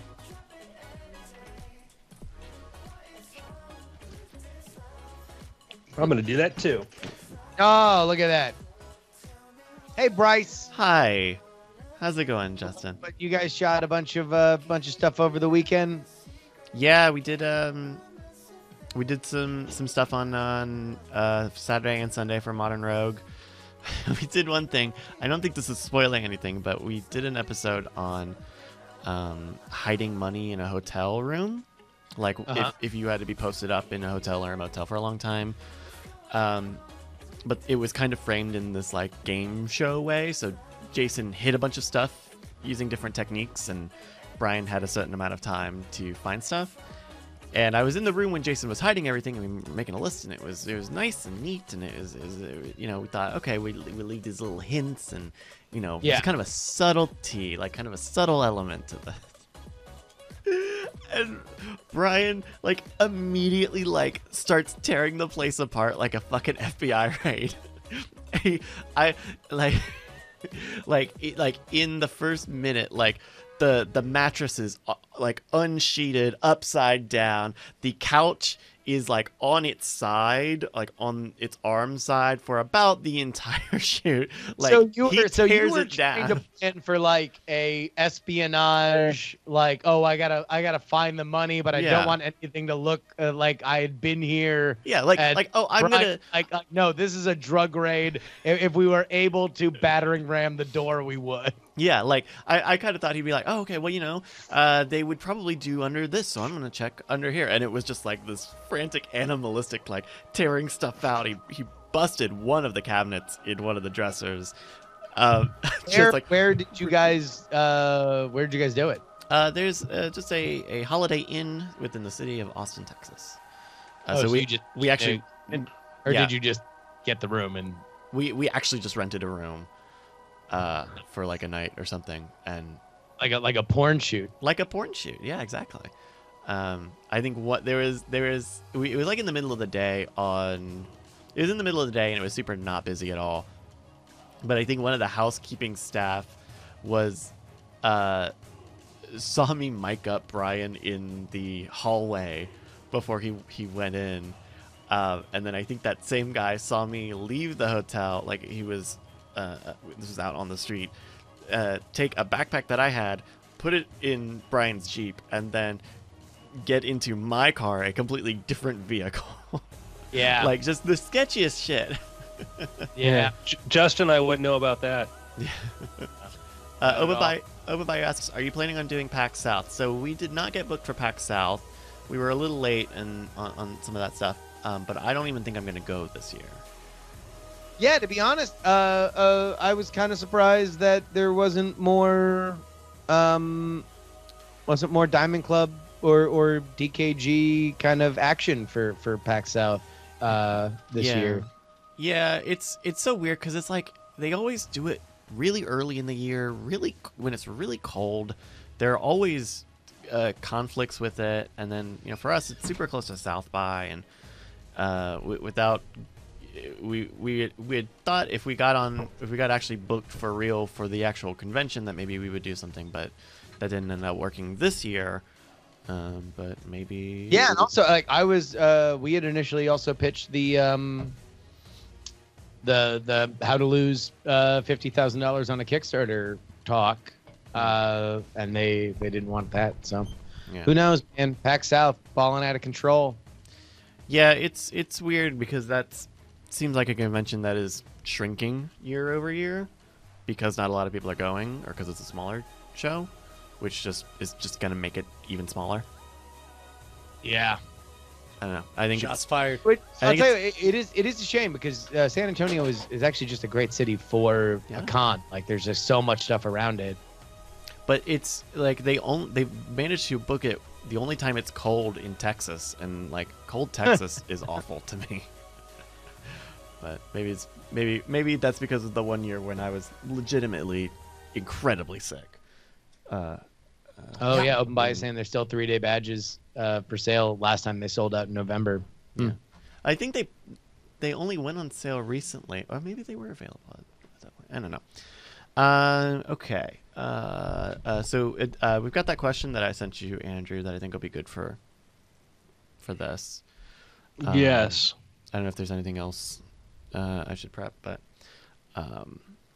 yeah. And then if we can maybe wrap up by the top of the hour. Surely. Some other stuff. Awesome. Okay. Well, then if you guys are ready, then Andrew, you can take away in 3, 2. Hello and welcome to the After Things podcast. I'm Andrew Main, joined by Mr. Bryce Castillo, Hi, that's me. I'm Bryce. Justin Robert Young, Hello, friends.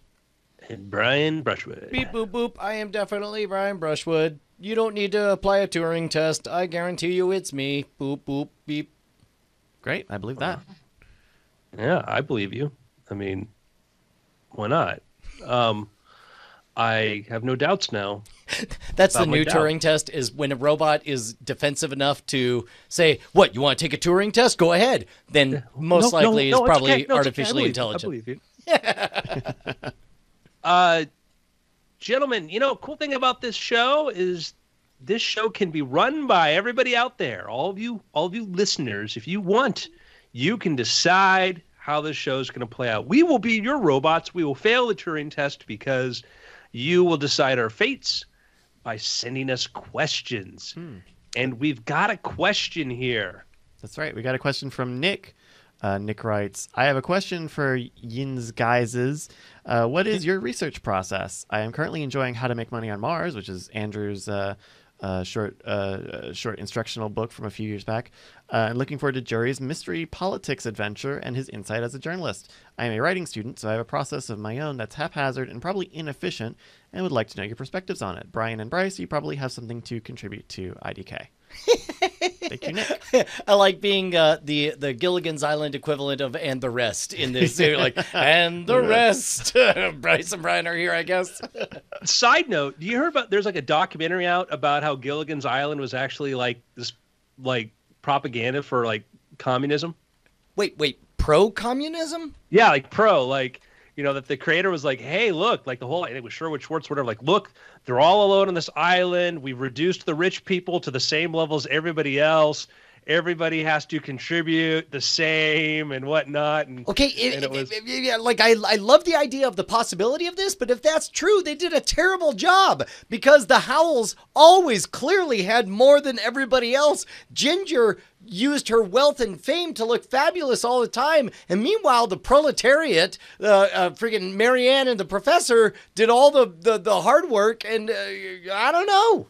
So yeah, look, this is for real. It's a brand new documentary in showcasing the last interview that the creator Sherwood Schwartz did, in which he said that the fictional utopia he invented for a group of castaways on a tropical island was meant as a lighthearted critique of capitalism. Huh.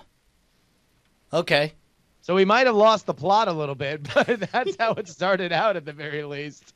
Yeah. So the Gilligan Manifesto. So I watched, I'm like, what's this? Then I watched the whole trailer for it, and sure enough, that claim that Sherwood Schwartz was saying all this, and I'm like, yeah, like I know, like when controlling the means of production means you can make a radio from a friggin' coconut, I don't know what it means anymore. I don't know. I'm amused by this. I mean, I think what he was really trying to say is that the USSR would have done much better if they had a guest appearance from the Mosquitoes, if their boat had floated them to USSR. Play a match against the Harlem Globetrotters. Yes, exactly, with robots.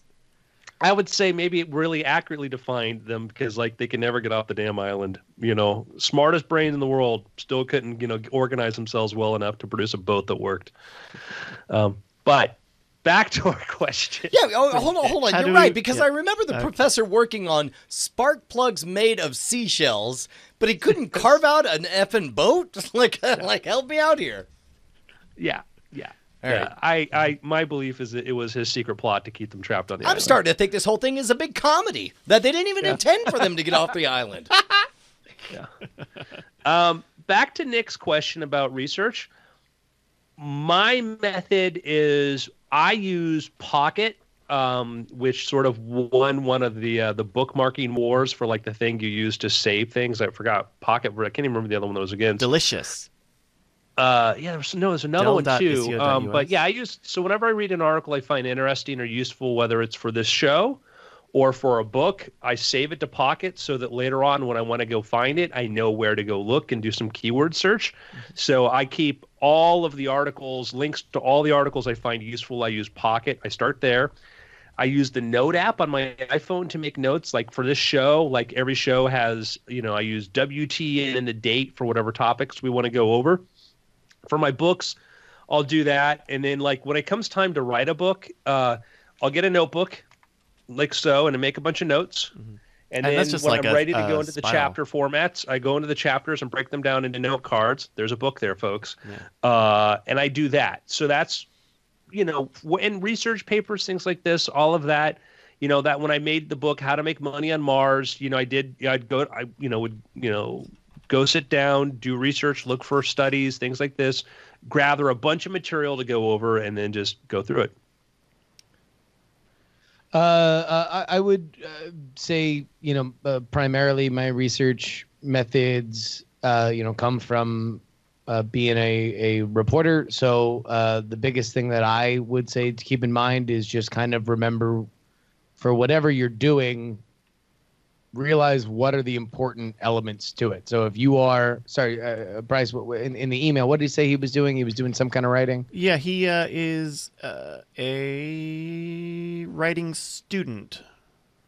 All right. I'm going to assume that means creative writing. So I would say, from that perspective, Andrew's lessons are really important. And specifically, if you want to write like Andrew is in a field where you are basing things in a world where critiquing is something that you're opening yourself up to. Like Andrew primarily writes in a, if not, I guess, would you consider yourself like hard science fiction when you do science fiction, or that you want to base everything on at least like near realistic expectation technology?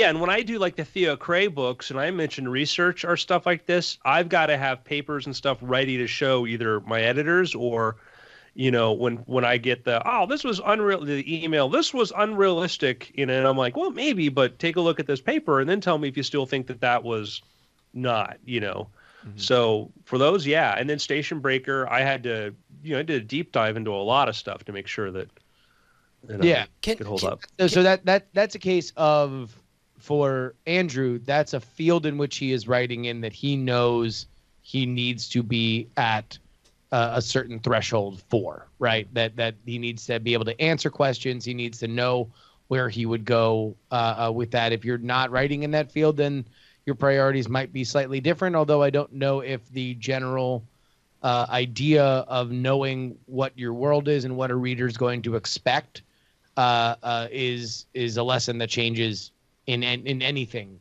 From my perspective with the history podcast, that was just reading any and everything I could possibly read about that era and about that race.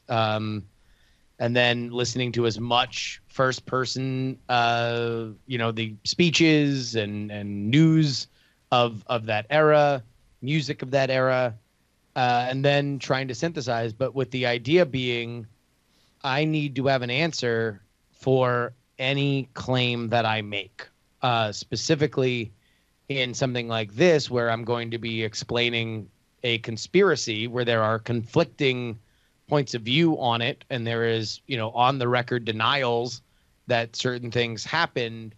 My my point needs to be made well enough and sourced well enough that it can stand up to scrutiny. So for any kind of research, I like to think of it as like a boat. You know, like you have to, all the research is you building that boat and making sure that that boat is as sturdy as possible. And some of that is, you know, from my perspective in reporting, you learn where holes are going to emanate. You learn how trustworthy certain or seaworthy certain elements of your boat can be. The pushing it out into the ocean, that's the execution. What you do with all that is how well you are piloting it. But it doesn't matter how well you pilot it if the boat's not going to stand up, if it's going to spring a leak and sink. So think about, be relentless. If you are doing something that will be critiqued, if you're doing something that is putting somebody's lives or reputations at in jeopardy, then man, you better be sure that there is at least another place that you can point and say, hey, look, like, you know, for me, I'm going to be taken from a lot of books. There's only so much I'm going to be able to do about going back in time and figuring out who said what. But at the very least, I got to be able to say, hey, look, there's this book and that guy wrote it and there are conflicting opinions, but this is my opinion on why this seems plausible to me. So let me throw this out here. I'm going to try to cast myself as the outsider in this group. Justin, you're in the middle of writing, an audio, essentially drama, essentially an audiobook of the story of the 1960s elections. Obviously, Andrew, you've written multiple award-winning, very popular novels. Bryce, you set out saying, I want to tell a story in the form of an album, and you did a crowdfunded album. Yeah. All of these are creative endeavors where you begin at zero and you call your shot and go there. Honestly, I feel like the outsider in this group, in that almost everything I do is taking things that either already exist and reducing them and concentrating them. For example, the comedy albums. Every week, week after week, Justin and I make up a lot of horse apples, and then we figure out how to reduce the funniest parts of what already came out naturally.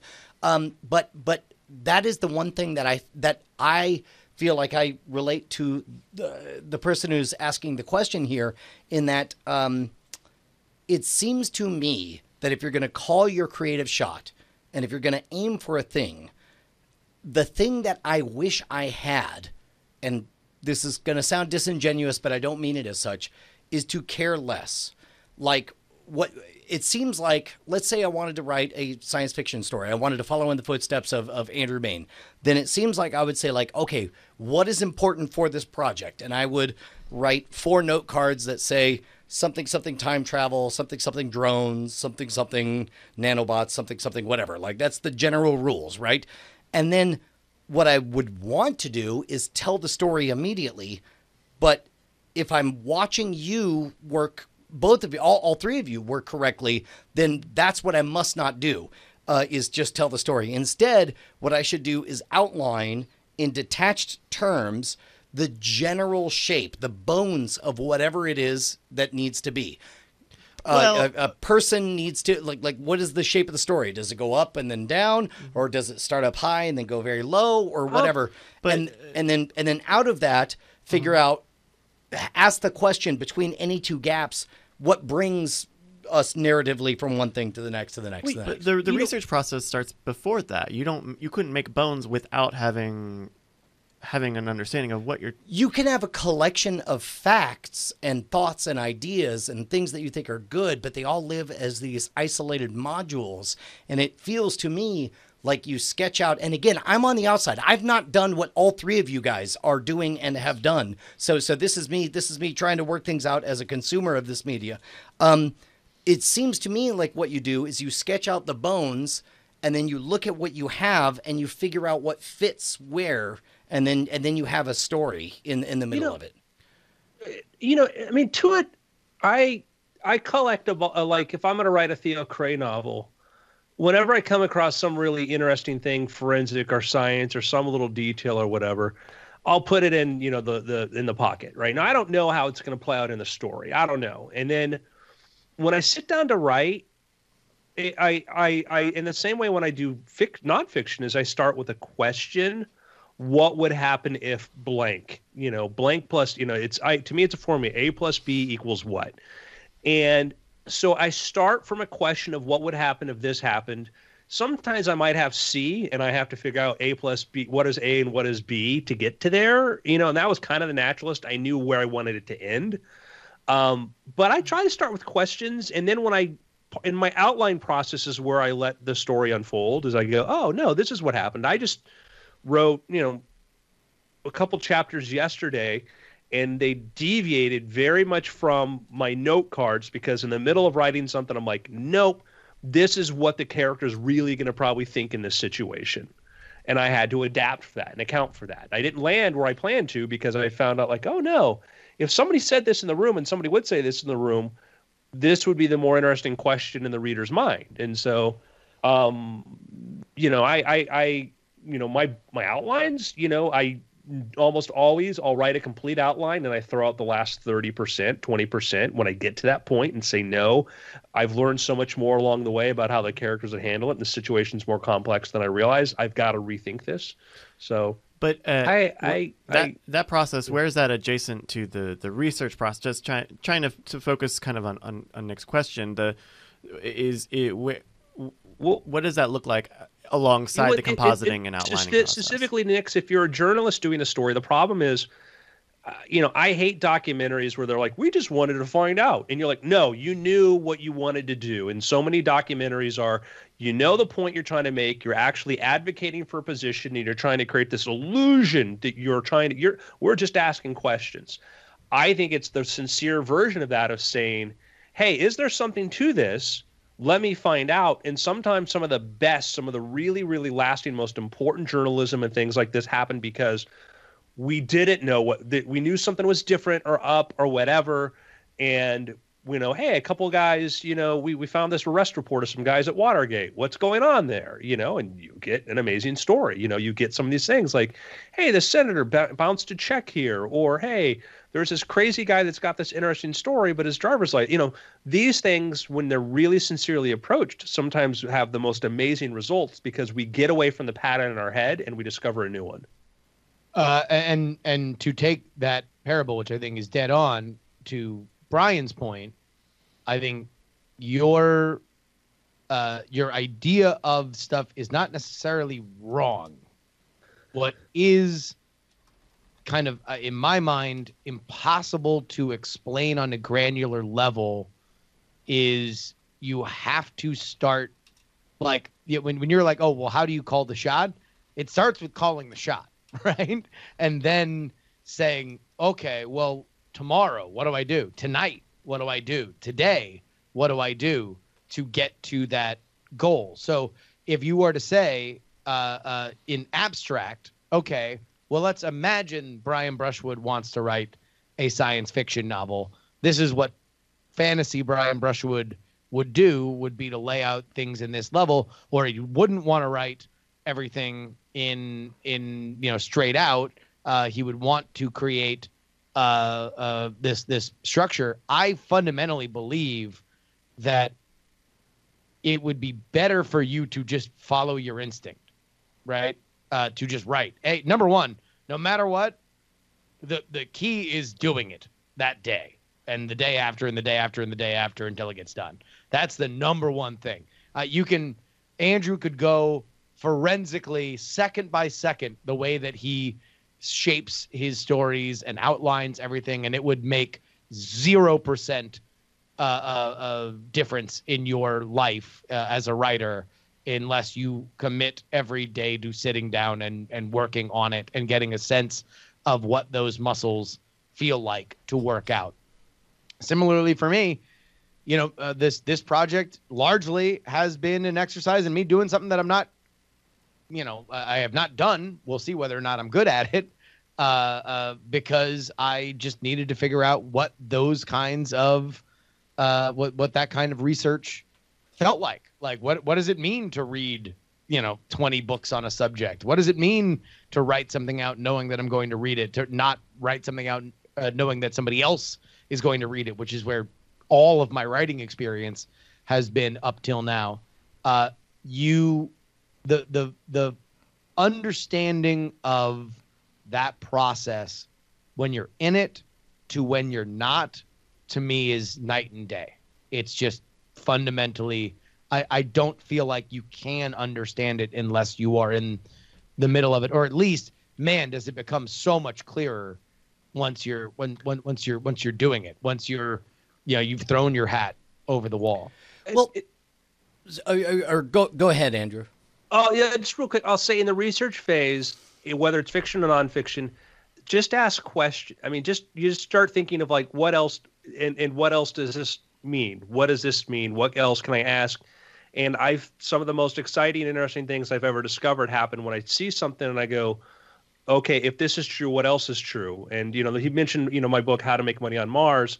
I'm like, well, how do we define the space economy? And I'm like, well, who were the first people to spend money on space? And I looked at like, well, what about like Lowell Observatory? What about the money spent in the 19th century building these big ass telescopes? In one case, just to look at Mars, and I'm like, that's an interesting starting point. And, these things are fascinating to me. And I think, you can just say, what does this mean? And you come up with you end up finding out with something different, and there's another book out there that's like on the economics of space. And I have very different conclusions than they do because I asked very different, questions. Yeah, I kind of don't know where to pick that up from where I'm at. All I know is that from the outsider's perspective, and specifically, like I think I'm pigeonholing myself as the outsider in this.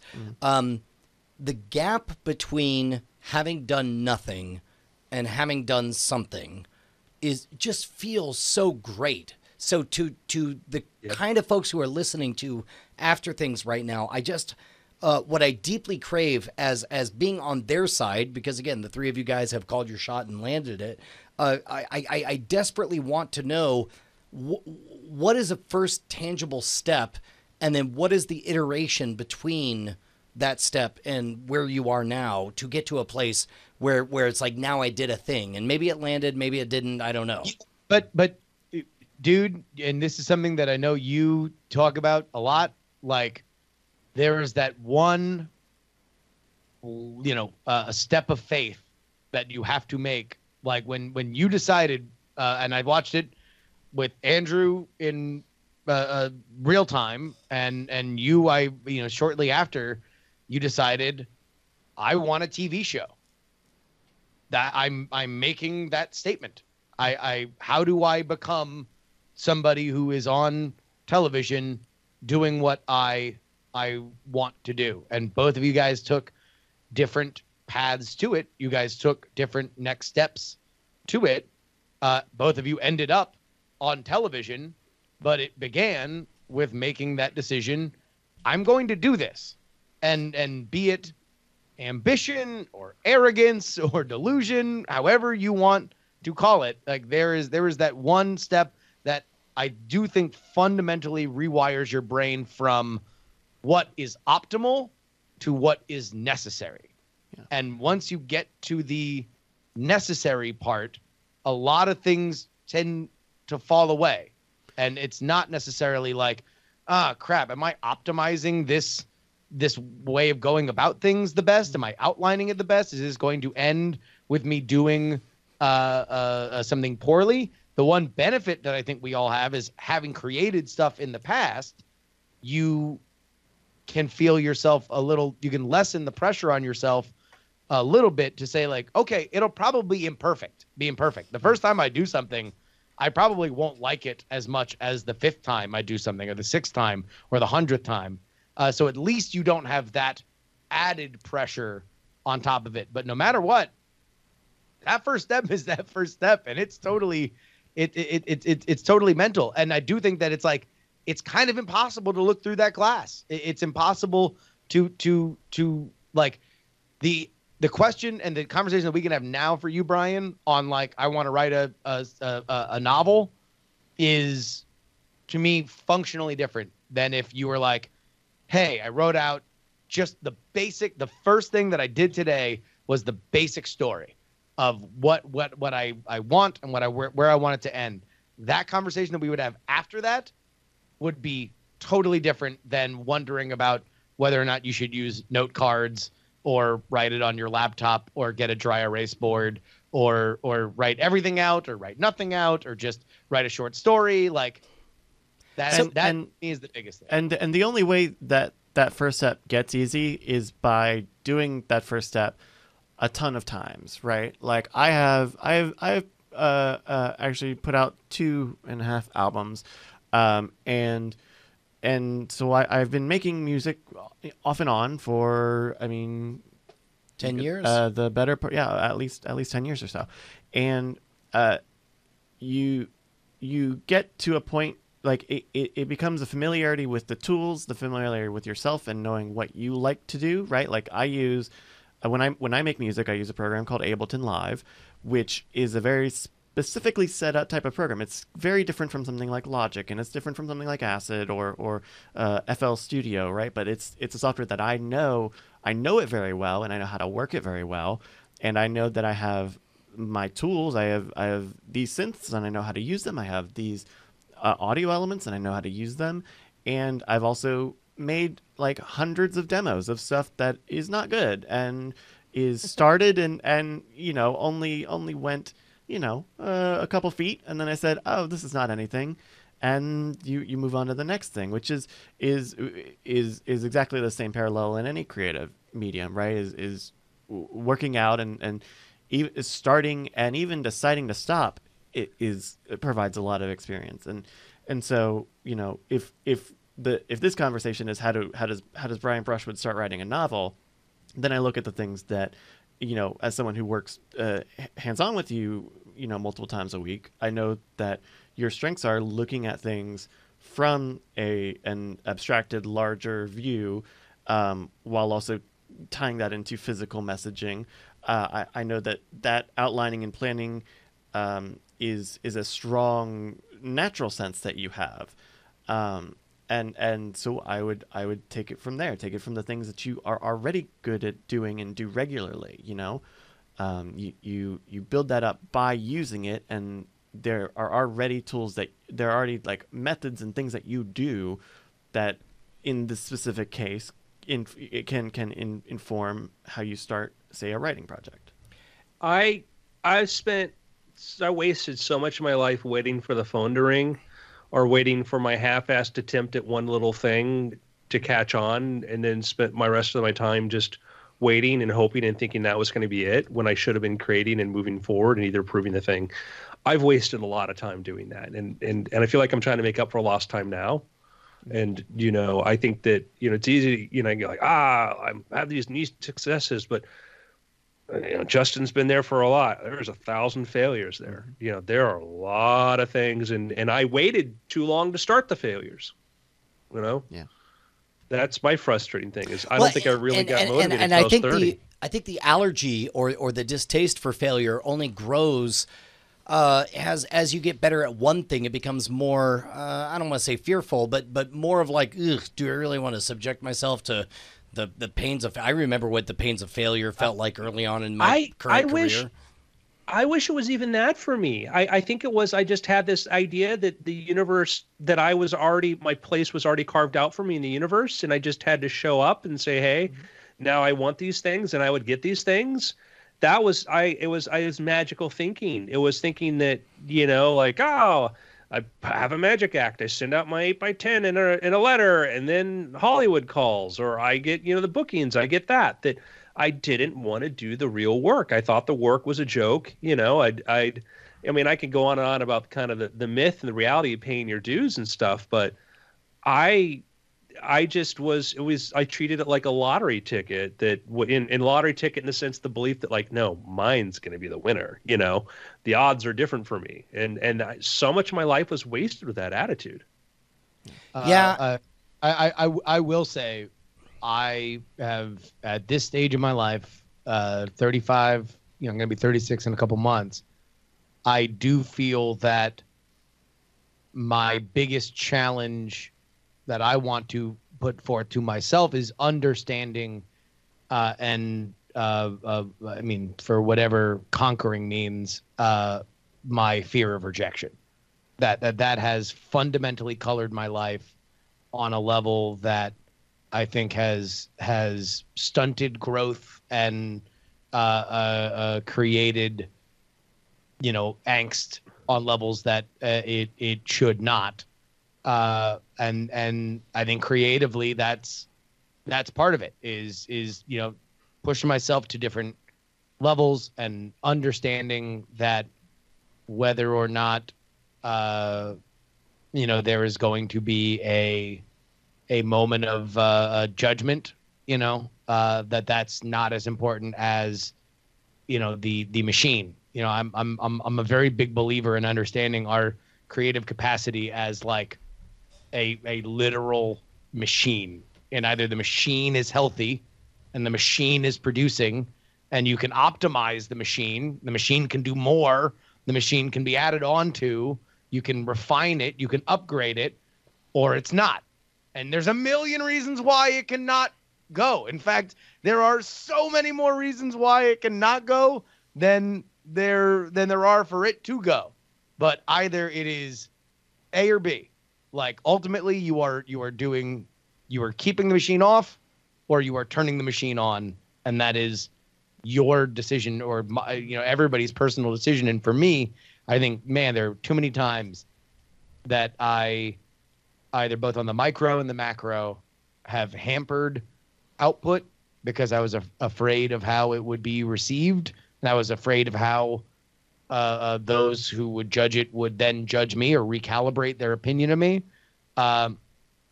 Or just stop me from creating altogether. And I mean, I've always been too deluded to even worry about that. But a lot of it was like, I would just, if I couldn't do it right in the first 10 minutes, then I gave up. Yeah. Mm-hmm. And in really tangible terms, whether it's for Brian or for Nick here, like, we've been saying it all along, not just to get into the process of starting, but you can start off small and because it's not, once you get into the element of just starting, then you start getting into, well, okay, now I need to finish something, and it's better to aim small so that you have a sense of the entire thing start to finish at some point. And then as you do that more often, then you start completing smaller things more often, and you get a sense of how to refine and what things you do realize that you do like and don't like.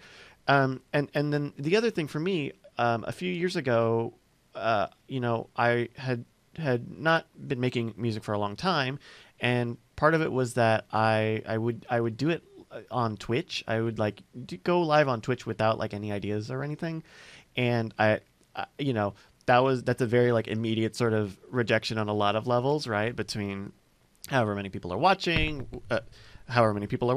what they think of this, and what they think of you as someone who is supposed to be the ideas person, and putting yourself on the spot and not being able to synthesize something, and that I kept at that for that process for a long time, because I knew if I was on the stream, then I would fart something out. And while that did get me to do stuff, then the higher level problem was, well, I'm not putting out anything good. These things are not developing anywhere. And ultimately it's emotionally affecting me where I can't do this way anymore. I have to change the way I process stuff. And now I'm in a point where I'm working on new stuff and getting stuff done and getting them to new places. And so if the issue is judgment, or if the issue is a sense of failure, then look at not just what your goal is on any one project, but the method of how you're doing it, and saying, okay, well, if you're afraid that these certain things will fail, then keep it small. Start writing little things, send it to friends, and ask them very directly, can you read this and tell me what you think? I'm not going to do this for anybody else. But I really want, like, yes, that's not a great long-term thing because you're always against failure and rejection. But if that's a very specific, very severe thing, you can also account for that. I mean, just zeroing on that back 3 minutes is like on the point of doing something small. Do something small. I get good at a small. My problem, I always want to do big. I wanted to plan my entire whole stage show, yet not master one friggin' small trick and make that as good as it could be. And, you know, I always want to be judged by my ambition and not my execution, versus now I learn this little thing, learn a couple little things, and a couple of really good things will take you really far. Well, and I do feel like we're straying a little bit away from the original question, but what I heard both from Bryce and from Andrew resonates with me. You know, you've heard me say before that find a safe place to be bad so you can be good. For me, the safe places were performing on the street, because who gave a rat's ass if I was bad on the street? And then once we started doing, I couldn't be bad on, or I guess, you know, once I failed to get a pilot, the new safe space was let me be bad on YouTube, because nobody's watching. And then Scam School happened. It's like, okay, well, now I can't be bad on YouTube. Now I have to, or at least not on that channel. Now where's a new place I could be bad? And then that was where we discovered Ustream and later Justin.tv. And that's what gave rise to the BB Live Show and so on. And looking back, you know, at the time, it felt like, oh, wait, we're being bad in a safe place. Now we can finally be good on the Twit network or whatever. And now looking back, it's like, oh, wait, nobody was watching us then either. You know, it's like... but also you were leaning into what you wanted and into how your process was. I need to kind of fail and do a lot of things, which means that, I can go on a live stream, and if it however it ends up, then that's all it is, you know, like... you account for that. And also, even that, at the earliest stages of BB Live Show, when I was, you know, just a regular guest, like, there were conversations that would go for hours that Brian and I would have about, like, what we wanted it to be. I think that's the one thing that I would critique your, go somewhere where it's a safe space to be bad, is I do think that maybe, and not even a critique, but just, like, the hidden message in that is that you probably won't be as bad as you think for as long as you think you are bad. Like, if you care, and you care about refining, and you care about progressing, and by that I literally mean just are thinking about it and taking action. If every time you do a thing, you think about it, you're like, oh, okay, well, let's do this or let's do that, or you want to know what this kind of feels like. And for Brian and I with BB Live Show, it was just like, man, I feel like we are kind of taking some of these cues from these radio shows we liked. It's like, okay, well, what did those radio shows do? Like, how would we do those if we had the no stakes cosplay version of, you know, the Don and Mike show, or the Opie and Anthony show, or the Ron and Fez show? Apparently all of our favorite shows had ampersands. Like, the one thing that would be like, what would we do? How would we make trouble? How would we be fun? Who would be our regulars? And it's like, that's what everything kind of built from those sort of things, in a way that I don't think either Brian and I, like, afterward were like high-fiving, like, we did it! Like, we applied this DNA to our own actions. But now we can look back on it and be like, oh, wow, look. And Bryce, you know, you do those rewinds, and, like, I'll tune in and I'll be like, wow, you want to know what? I mean, a lot of this, the BB Live Show stuff is very fatty, but it's like, you can tell where the spark is. You can tell where the excitement is. And it's like, man, I really wish I would have known that was exciting as fun as it was when I was doing it. On a note on research too, a thing that I think gets lost, email's really convenient. Email's super, super convenient, but email is completely impersonal. If your interaction with somebody's entirely been through email, no matter how cordial and polite, you don't have a real relationship as if you've met in person or picking up the phone and talking. And, you know, I've learned the most by having people I could get on the phone with and talk and ask questions. And, you know, a lot about, you know, remember Jack Latona? Of course. Justin. You know, Jack was a guy that was assistant to the deputy of mayor in San Francisco during a really interesting period, was involved in South Florida politics, knew, and in talking, sitting there and talking to that guy, he was an amazing resource. Knowing, you know, James the Amazing Randy, you know, this guy was an amazing resource. Sitting down and talking to an astronaut, you know, 1/2 hour, you know, in Disney World one day. It was just an amazing sort of thing. And these are resources that, and also the people from divergent points of view. And sometimes we do a lot of our research by just looking up things. And, you know, I was kind of asking the question the other day, like, whatever happened to John Hughes, you know? And I found, you know, a couldn't find any. I found an interesting article in Spy magazine that had never been indexed up to the internet, had only made it into like a Google Books project, and I was able to send that to Justin, and I'm like, hey, here's this interesting thing. And then I'm like, oh, I think I know somebody involved in the story. Some point I'm going to go ask them what they know. And it's amazing. You hop on the phone and you talk to people, and you find things out. I talked to a guy who helped design the escape system for the Saturn V rocket. And he told me a couple things about that I'd never read online or never would have discovered, because I ran into him at a Magic convention and just started grilling him with questions. So to answer the email question, I would say that I think all of us are collectors of nuggets.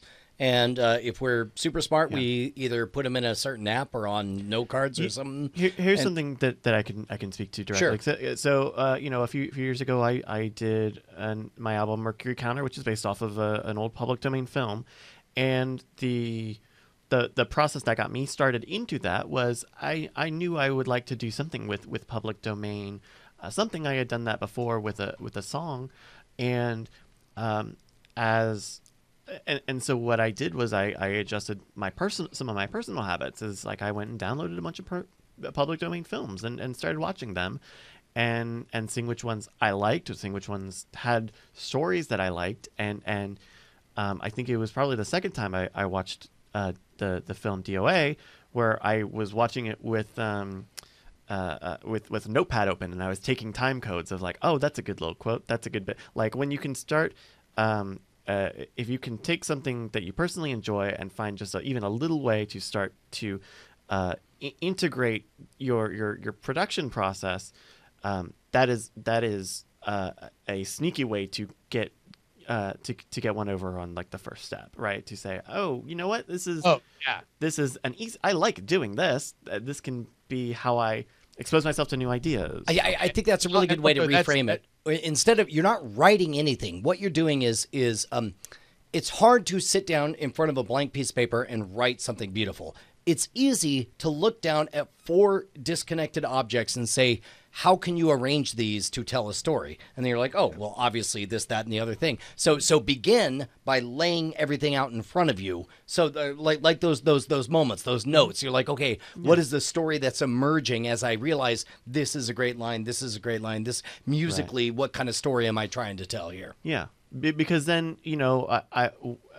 what I ended up with, or what I like to think I ended up with in that album, was an instrumental mood piece that paralleled in some ways the story of the film, but telling it with either quotes or using track listings as a way to infer that story. It's taking something you like, pulling out what you like, and then turning it into your own spin on it, at least in that specific instance.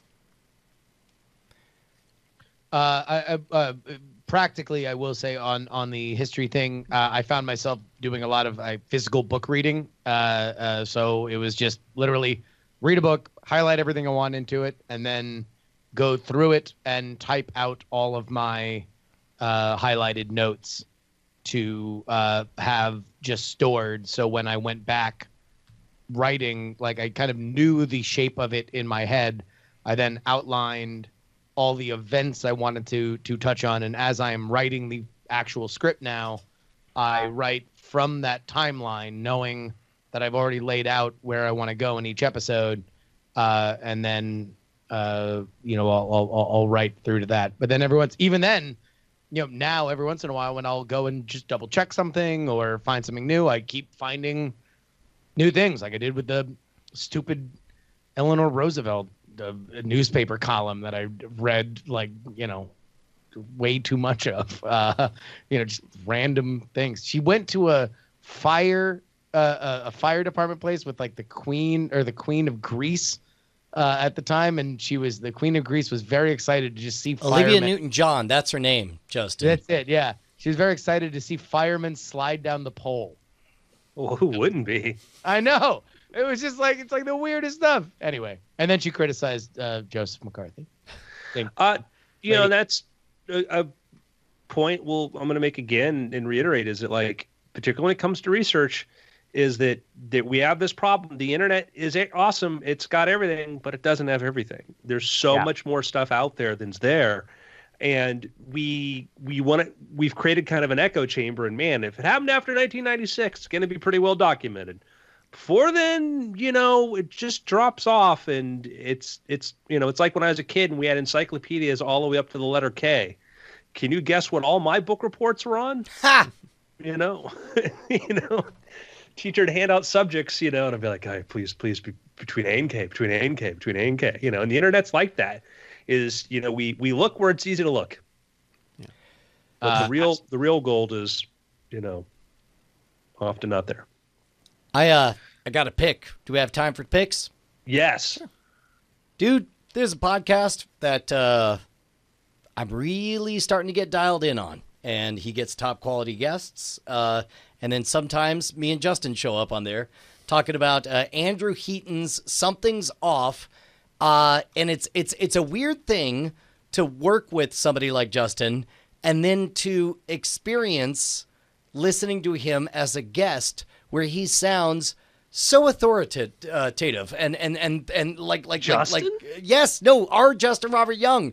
Like, it's amazing to listen to him be so insightful. And recently Andrew sent me an email that somebody had said, hey, it's a real treat to hear both Brian Brushwood and Justin Robert Young on your podcast. I followed them on another podcast network a while ago, and it really means a lot to me that you have them on. I'm loving being on it, and I'm loving listening to other talented people. I think we should get Andrew on this show at some point when he's not super absolutely. busy. It's just great. Something's Off with Andrew Heaton. If you like Justin's politics. It's a different flavor, but I think it is in the same, certainly the same vein. Except imagine somebody actually pre-wrote stuff, and it was hilarious. Andrew Heaton is one of the. If you want a sense of the comedy elements of it, his Christmas episode that he did for whatever reason, I'll just program you to know. He is fascinated by horse-related humor. Although now he's moved on to roosters, which tickles me even more. But man, he is one of the funniest writers that I have come across in the last year or so. He is hilarious, and he's a great personality. But then on top of it, he is a very, very astute political mind, and it has been a joy to guest on that show. He also has that most rare and wonderful of talents, which is the ability to change his mind mid-program, and that's something that I've respected about everybody who's on the show right now, and that I we were talking about the movie Vice about Dick Cheney, and there was this great moment where I just couched things slightly differently than he was thinking of it, where he was like you know what? Yeah, I'm totally flipped. Now I love it, and it was like that ability to change one's mind, to be completely detached from tribalism, is truly a gift. And if you dig that in the four of us here, then I think you're going to dig it from Andrew Heaton in his program. Yeah. Cool. I have a podcast pick. It is called Standoff. Standoff was produced by Slate. It is about the Ruby Ridge showdown, which I don't know how many people. I've been shocked at how many people that I've talked to about this that have no idea what Ruby Ridge was. I guess it just falls into that memory hole. But spoiler alert, there was a point in the early 90s when the government didn't particularly handle standoffs well. I really, my only critique about this this series is that it didn't come as a two-part with Waco, because Waco happens during the same timeline of when this went on. But Ruby Ridge is the story about a racists and the Weavers. The Weavers up on this mountain in Idaho. They had been involved in white supremacist organizations. At a certain point, a faction of the white supremacists break off and become violent. He sells 2 sawed-off shotguns to an informant who's trying to, infiltrate this white supremacist organization, and they try to flip the Earl Weaver, the father of the patriarch of this family. He refuses. He refuses to go to his court date for selling the 2 sawed-off shotguns, and what escalates is in by modern context something that is remarkably insane, and the ramifications of it, if you're not familiar with the story, will surprise you. I mean, I guess it's publicly available knowledge, but people die a lot. I mean, more people than should die for a racist on a mountain not going to his court appointment, in my humble opinion. It's a story well worth hearing, and man, whew. In my estimation, there is the central question about Ruby Ridge is, what do you do with a racist on a mountain? If he's not killing anybody, not hurting anybody, how do you handle that? Because what happens by the end of this, I think we could all agree, and the government eventually agreed, probably shouldn't be what happened at Ruby Ridge, at the very least. Oof. There you go. I have a podcast pick. This is a show that I've been listening to for a while now, and it's at the point where I will go back and just listen to like old episodes of this rather than like new episodes of stuff that are coming out on other podcasts. Just because I like their energy. I don't listen to a lot of news podcasts, but I do listen to a lot of comedy. So my pick is the Your Kickstarter Sucks podcast. It is friends Mike Hale and Jesse Farrar, who every week go over 6 Kickstarters that are bad or scams or just don't make any sense. And it's a lot of fun, and it's a very like low energy sort of show. I mean, they're funny, and they have like their own strong chemistry, which I think is a big part of any comedy, multi-person act. But it's I don't know, it feels light for something that is, otherwise for some people who use the platform, seriously, like a big deal, right? But whether it's like, oh, these are just like products from China that are being like not even done anything with, just turning them around, or someone there was one called Chloe Gets Chlamydia, and the idea was it would be a children's storybook, like an illustrated storybook about Chloe the koala who has sex with another koala and gets chlamydia. And they bought a copy of it and read it on air, and it's weird and dumb.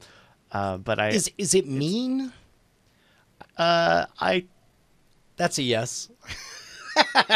It is very much like in the like Twitter irony guy kind of cynical sort of take. Sure. I think generally the topics that are on here are pretty obviously worthy of criticism, and that's probably where I'll put it. Yeah, like Brian Ibbott's Kickstarter. Okay, they right? were. Jesus, I'm not going to own that. It's not my podcast. I'm not going to own that.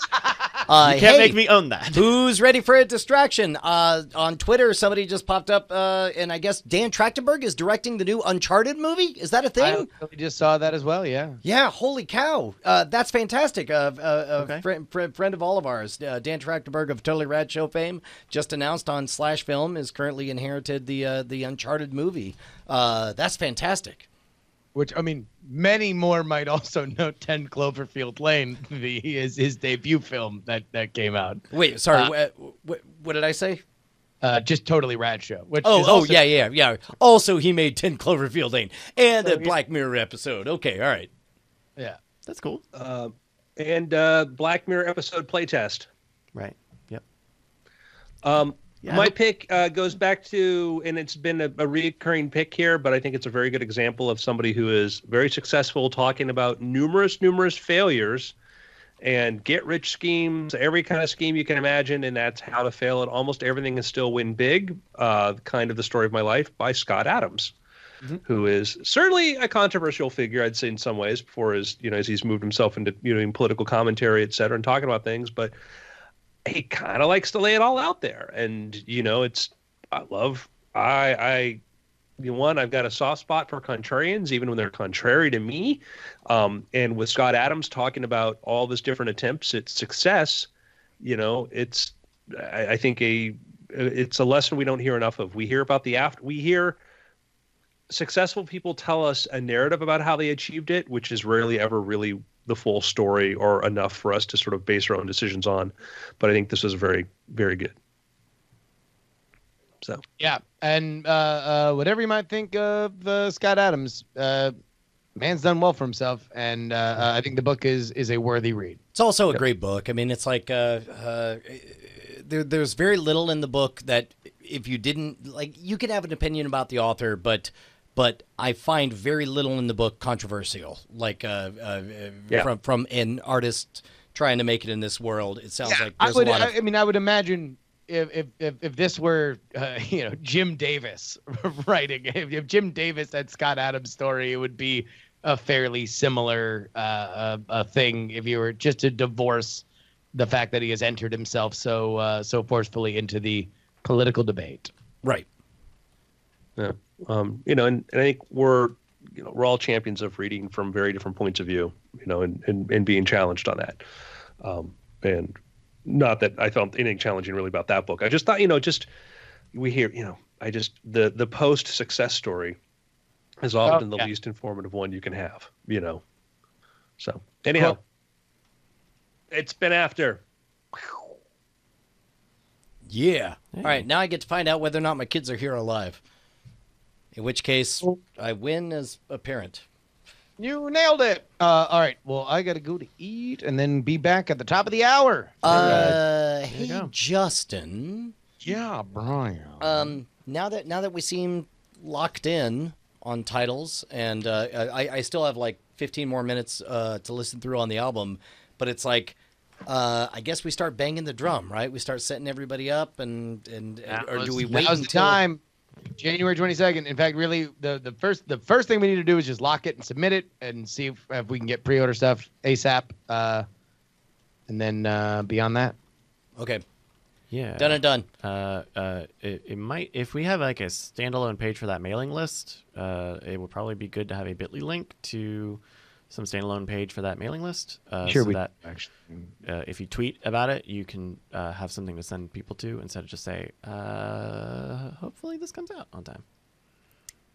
Yeah. That's a good call. That would be, That's something we could do before tomorrow night. God, I hope so. We got right. this. We got this. Yeah. Come on, Veg. Go team. Go team. All right, Yes. everybody. That's going to do it for us for right now. Justin will be back at the top of the hour, and then we'll have Cord Killers at the next hour on that. So, Love you guys. see you guys. Bye. bye. Heart still thumps as it bleeds.